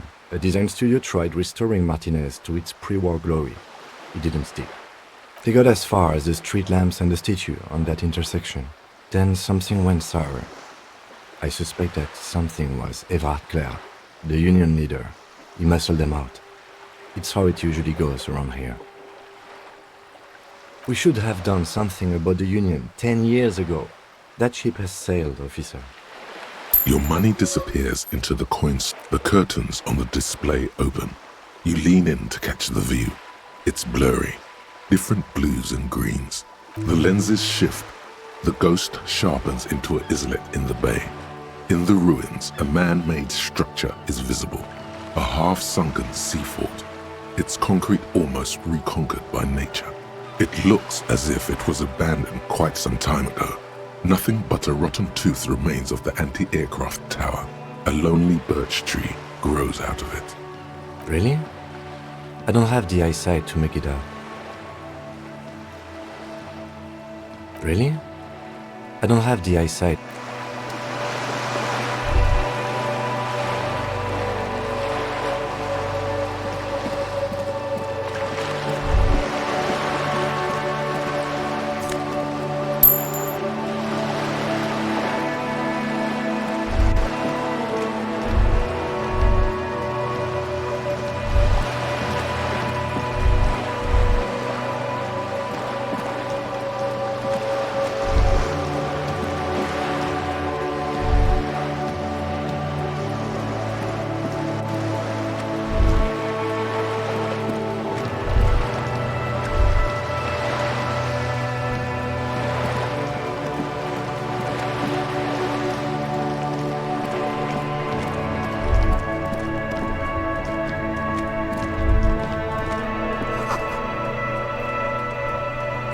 The worn and beaten wooden planks of the bench do not look.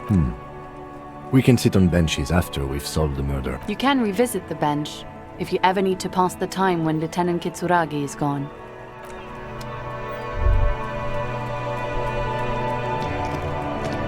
This Postler Vantorie mail collection box has been heavily vandalized with graffiti. A faint sticker on the side reads, RCM Emergencies Desk number 8102, with a slogan, Mankind, be vigilant.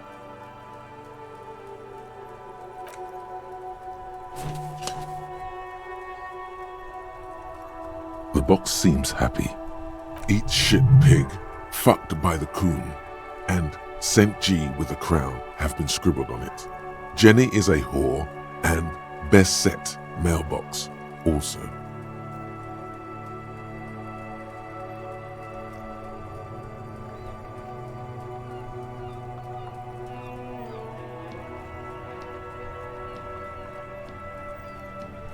The mail collection box seems cathartic, thankful even, so deep.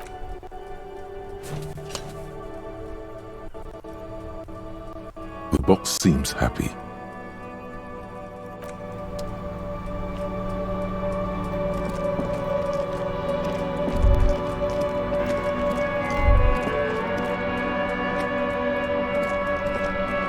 The RCM in Martinez. What can I help you with?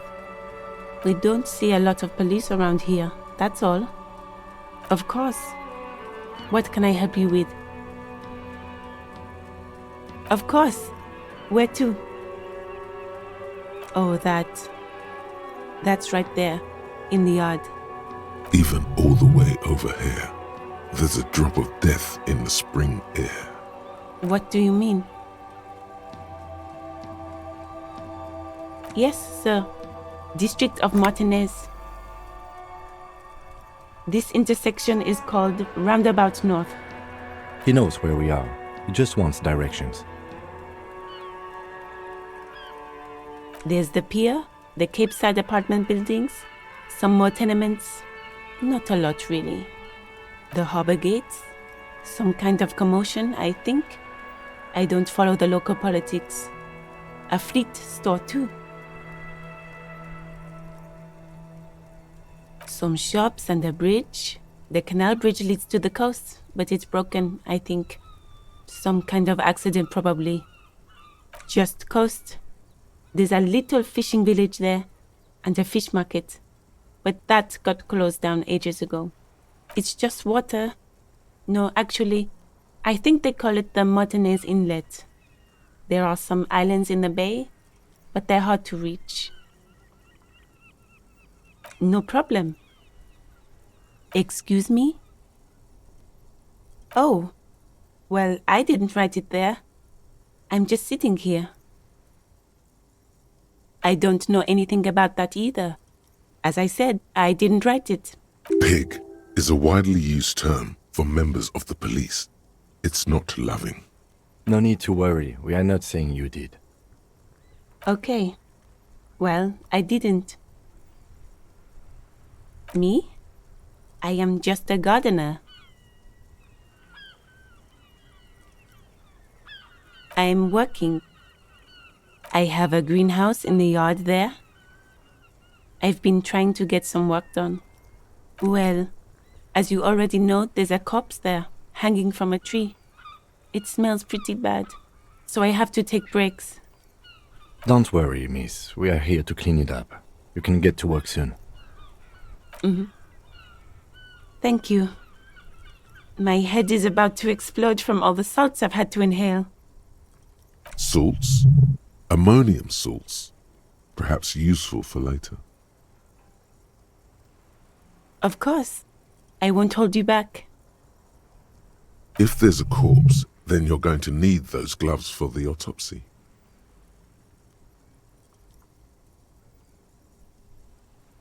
Sure, keep them. I have another pair.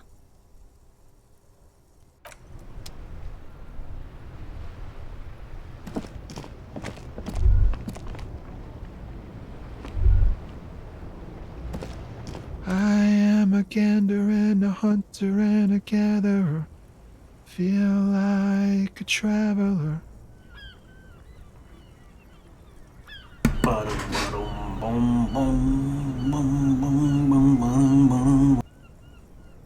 A simple little cadence. He seems to be making it up as he goes. From another planet. Hey there. It's the jam, my man.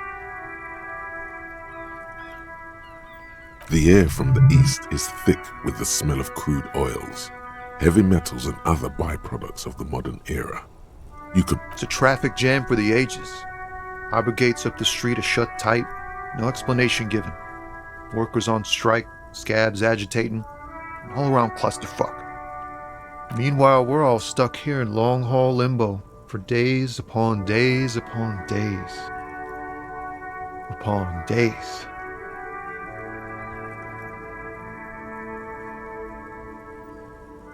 Yeah, exactly.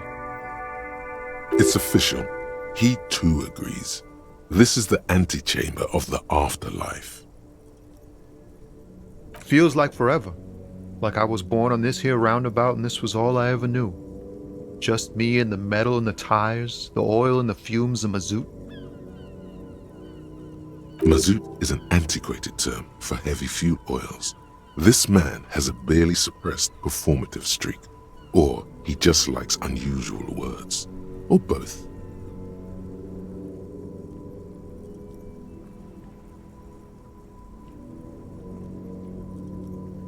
Yeah, imagine. It's been a whole week already.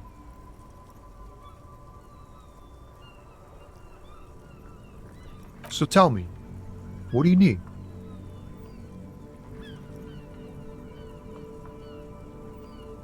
Oh, high-grade narcotics, illegal firearms, stuff like that. Relax. He's merely joking.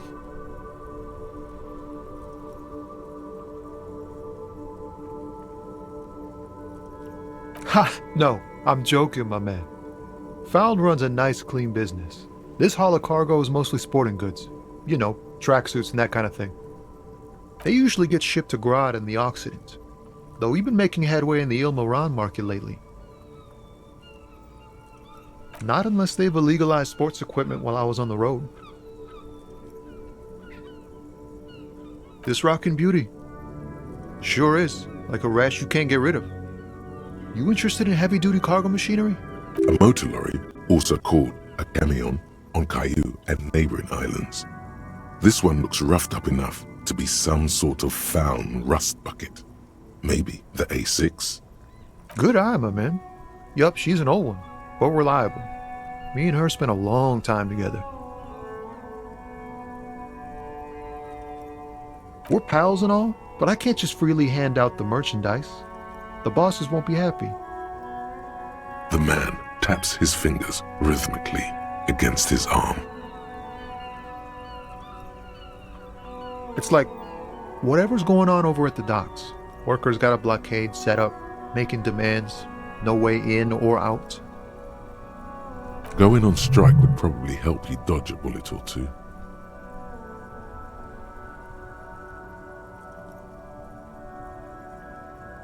Maybe you should. Cops don't get paid much and the hours are long. Plus, you can get shot. Why not?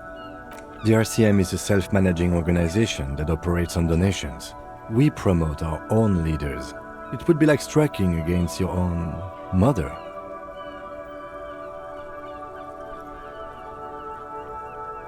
Okay, but do continue. You were asking about the strike? Some pretty wild stuff, I hear. Like a giant new power crane in half the company? I forget what exactly. Good on them, I guess. I've heard talk there's a company rep in town too. Like a strike negotiator type. They'd know what's up. Precise demands and so on. Ah, yes, from the Wild Pines. We'll meet her soon enough, I'm sure. They want to keep that money flowing in, my man. Ka-ching. He doesn't blame them, but he's not on their side. That's for sure. Anything else? Yeah, this ain't really my area of expertise. I just do my job and get paid. I have things to do and places to be. All of us do. Us lorry drivers. Camionneurs. You still hang around here waiting for this mess to end. Most have scurried off somewhere to get drunk or high. Or laid. Not that I blame them, really. Not my thing. Chasing transient pleasures is a drag these days. I prefer the examined life now. Thinking, reflecting, observing. He tries his best to look nonchalant, but there's a rigidity in him, as if trying to conceal something warm and deep beneath a cool exterior.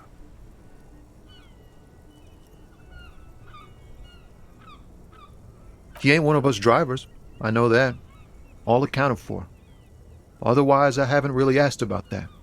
Been wasting time right here. Keep him busy. It's easy to see he's telling the truth. He's kept his nose out of the dark stuff. Analyzing the fundamental structural and psychological conditions of being stranded in the midst of a sea of motor lorries and their sad, despondent chauffeurs. Ask for his conclusion. Nothing. I'm just messing with you, man. Don't mind my idle verbosity.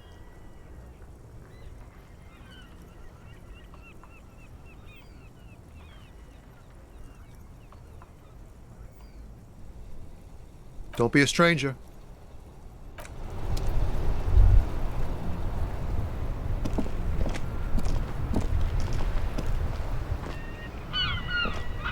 Before you stands a motor carriage. The bodywork is covered in blue and white livery, bearing the number 57. Vapor emanates from the large engine on the back of the vehicle. It hasn't had time to cool off yet. This must be the infernal machine that tore you from oblivion. The Caprice Kinema motor carriage. In the cabin, you are welcomed by a set of steering levers, a radio microphone on a hook, a pull-out toolbox under the seat, and the soft glow of the fuel preheater gauge. A scent of leatherwork and heavy fuel oils washes over you. A metallic drawer slides out from under the seat. Take what you need, officer. It's going to be a long case. I'm not protective of my tools, like some men are.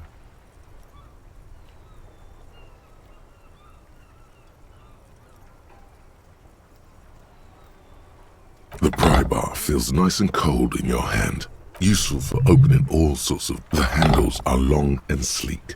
Snap, snap, go the cutters in your hand. You can do good work with these. It's robust, weatherproof, and well-made. Police issue, blue, lets you see things. The pull-out toolbox slides back into its nest.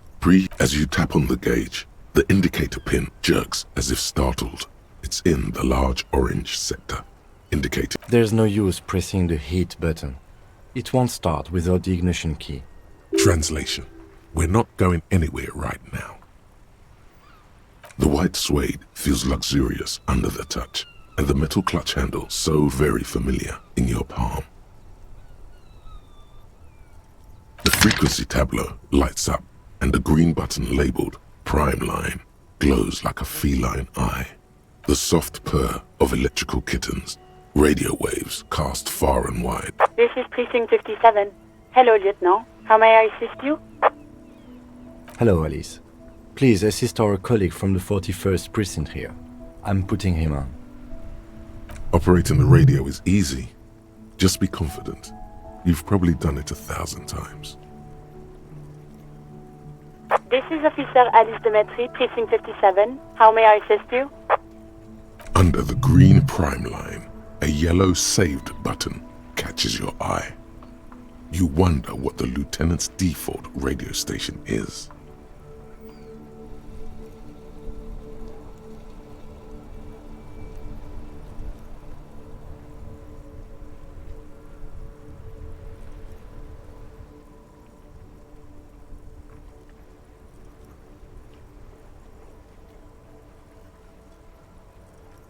Just a second, officer.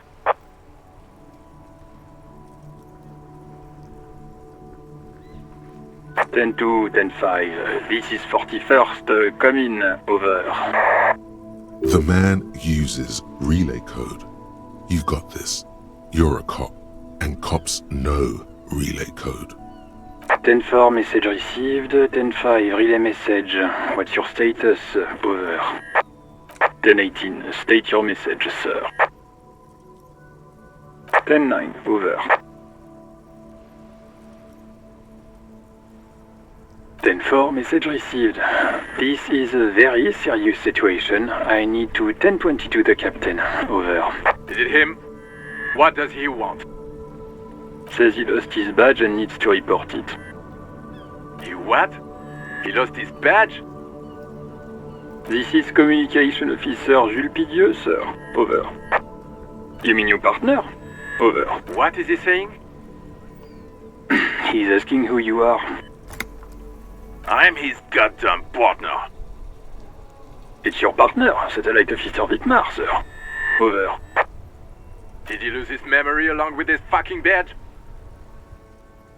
Who lost his badge? Dick fucking Mullen. Who do you think? It's Officer Dick Mullen from the bestseller Dick Mullen and the Lost Identity. Dick Mullen is not your name. It's the name of a fictional detective who would not lose his badge.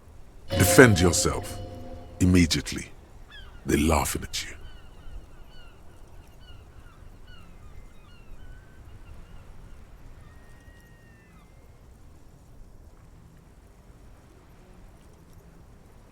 He says this has probably happened to other policemen before him and laughs sarcastically. Oh goddamn it! Is he fucking kidding? The whole station's gonna be dicked for this. Satellite Officer Wittmar is wondering if you might be joking and adds that this tarnishes the reputation of the entire station. Over. Mullen dicked us.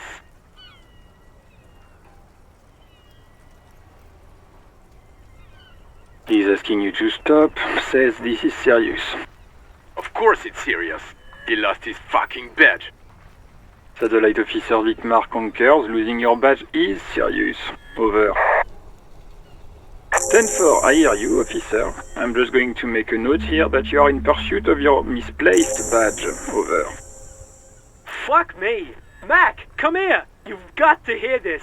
Dick Mullen lost his badge. What's going on?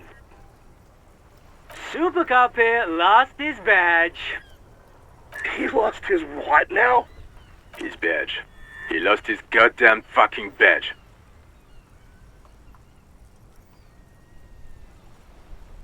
He asks you to please stop saying he lost his badge. Why? Did he find it? Sergeant Person was wondering if you found your badge yet. Over. You don't have a comeback. Sorry. It's hard to think like this. He's not replying. Looks like he's still looking for it. 10-9, come again. I didn't get that. Over. New heights even for Captain Sober. Ask him. Ask him if he's lost his gun too.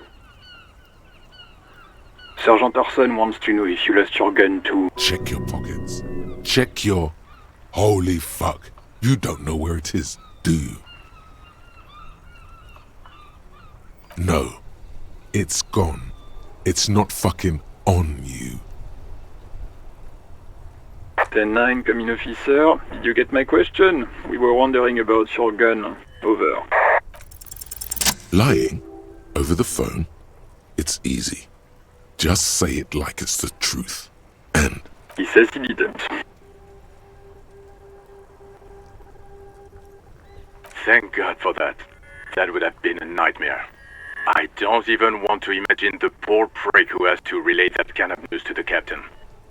Losing his badge is bad enough. Tell him to find it, and fast. We can't have some gangbanger running around with it. We're all glad to hear you've not lost your gun, officer. You need further assistance. Over.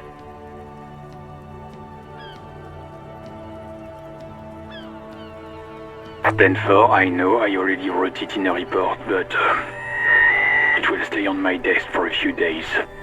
Over.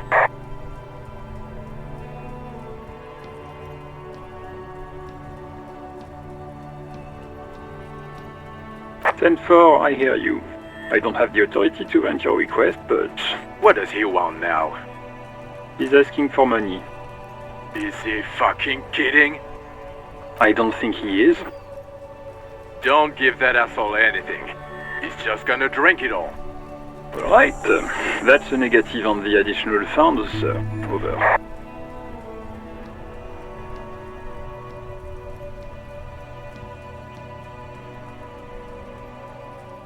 He says he's in trouble, doesn't have a place to sleep.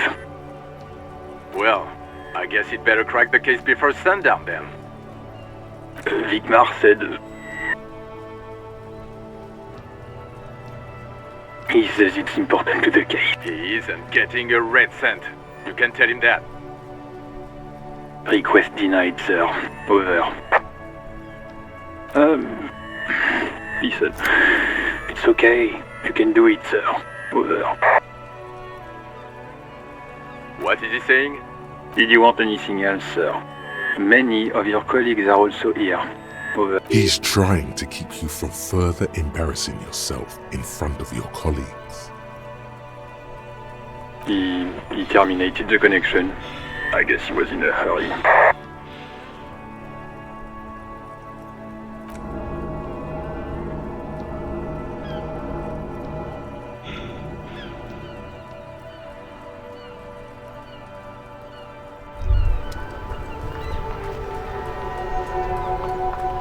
Despair creeps into you, getting fat on your weakness.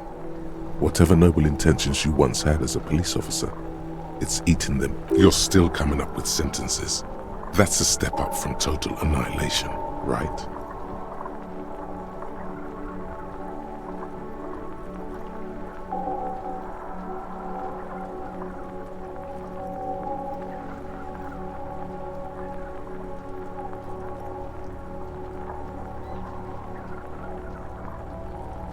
Fuck me? Please leave the rage you have for after we finish the investigation. Nothing you can say would make you feel any better now. Cop gives up the detective genre for social realism. Another police officer resigned from the RCM following a nervous breakdown. He now lives under a bridge, drinking and occasionally throwing excrement at passers-by, shouting, "I never loved that woman." You mean he got When promoted? asked to comment, former colleagues objected to the theory that his psychological disintegration was precipitated by his wife leaving him. "It's because the Furrows lost that match," said Captain Ptolemy Price, once the man's superior officer. "It's because he couldn't get a big gun from acquisitions, and anyway, police work really burns you out after a while," Satellite Officer Jean-Vic Mayer, the deranged former cop's partner, commented. Sergeant Matt Torson, another former colleague, did not propose any theories, merely saying, "Whatever happened to him wasn't about birds. He got fucked, that's all."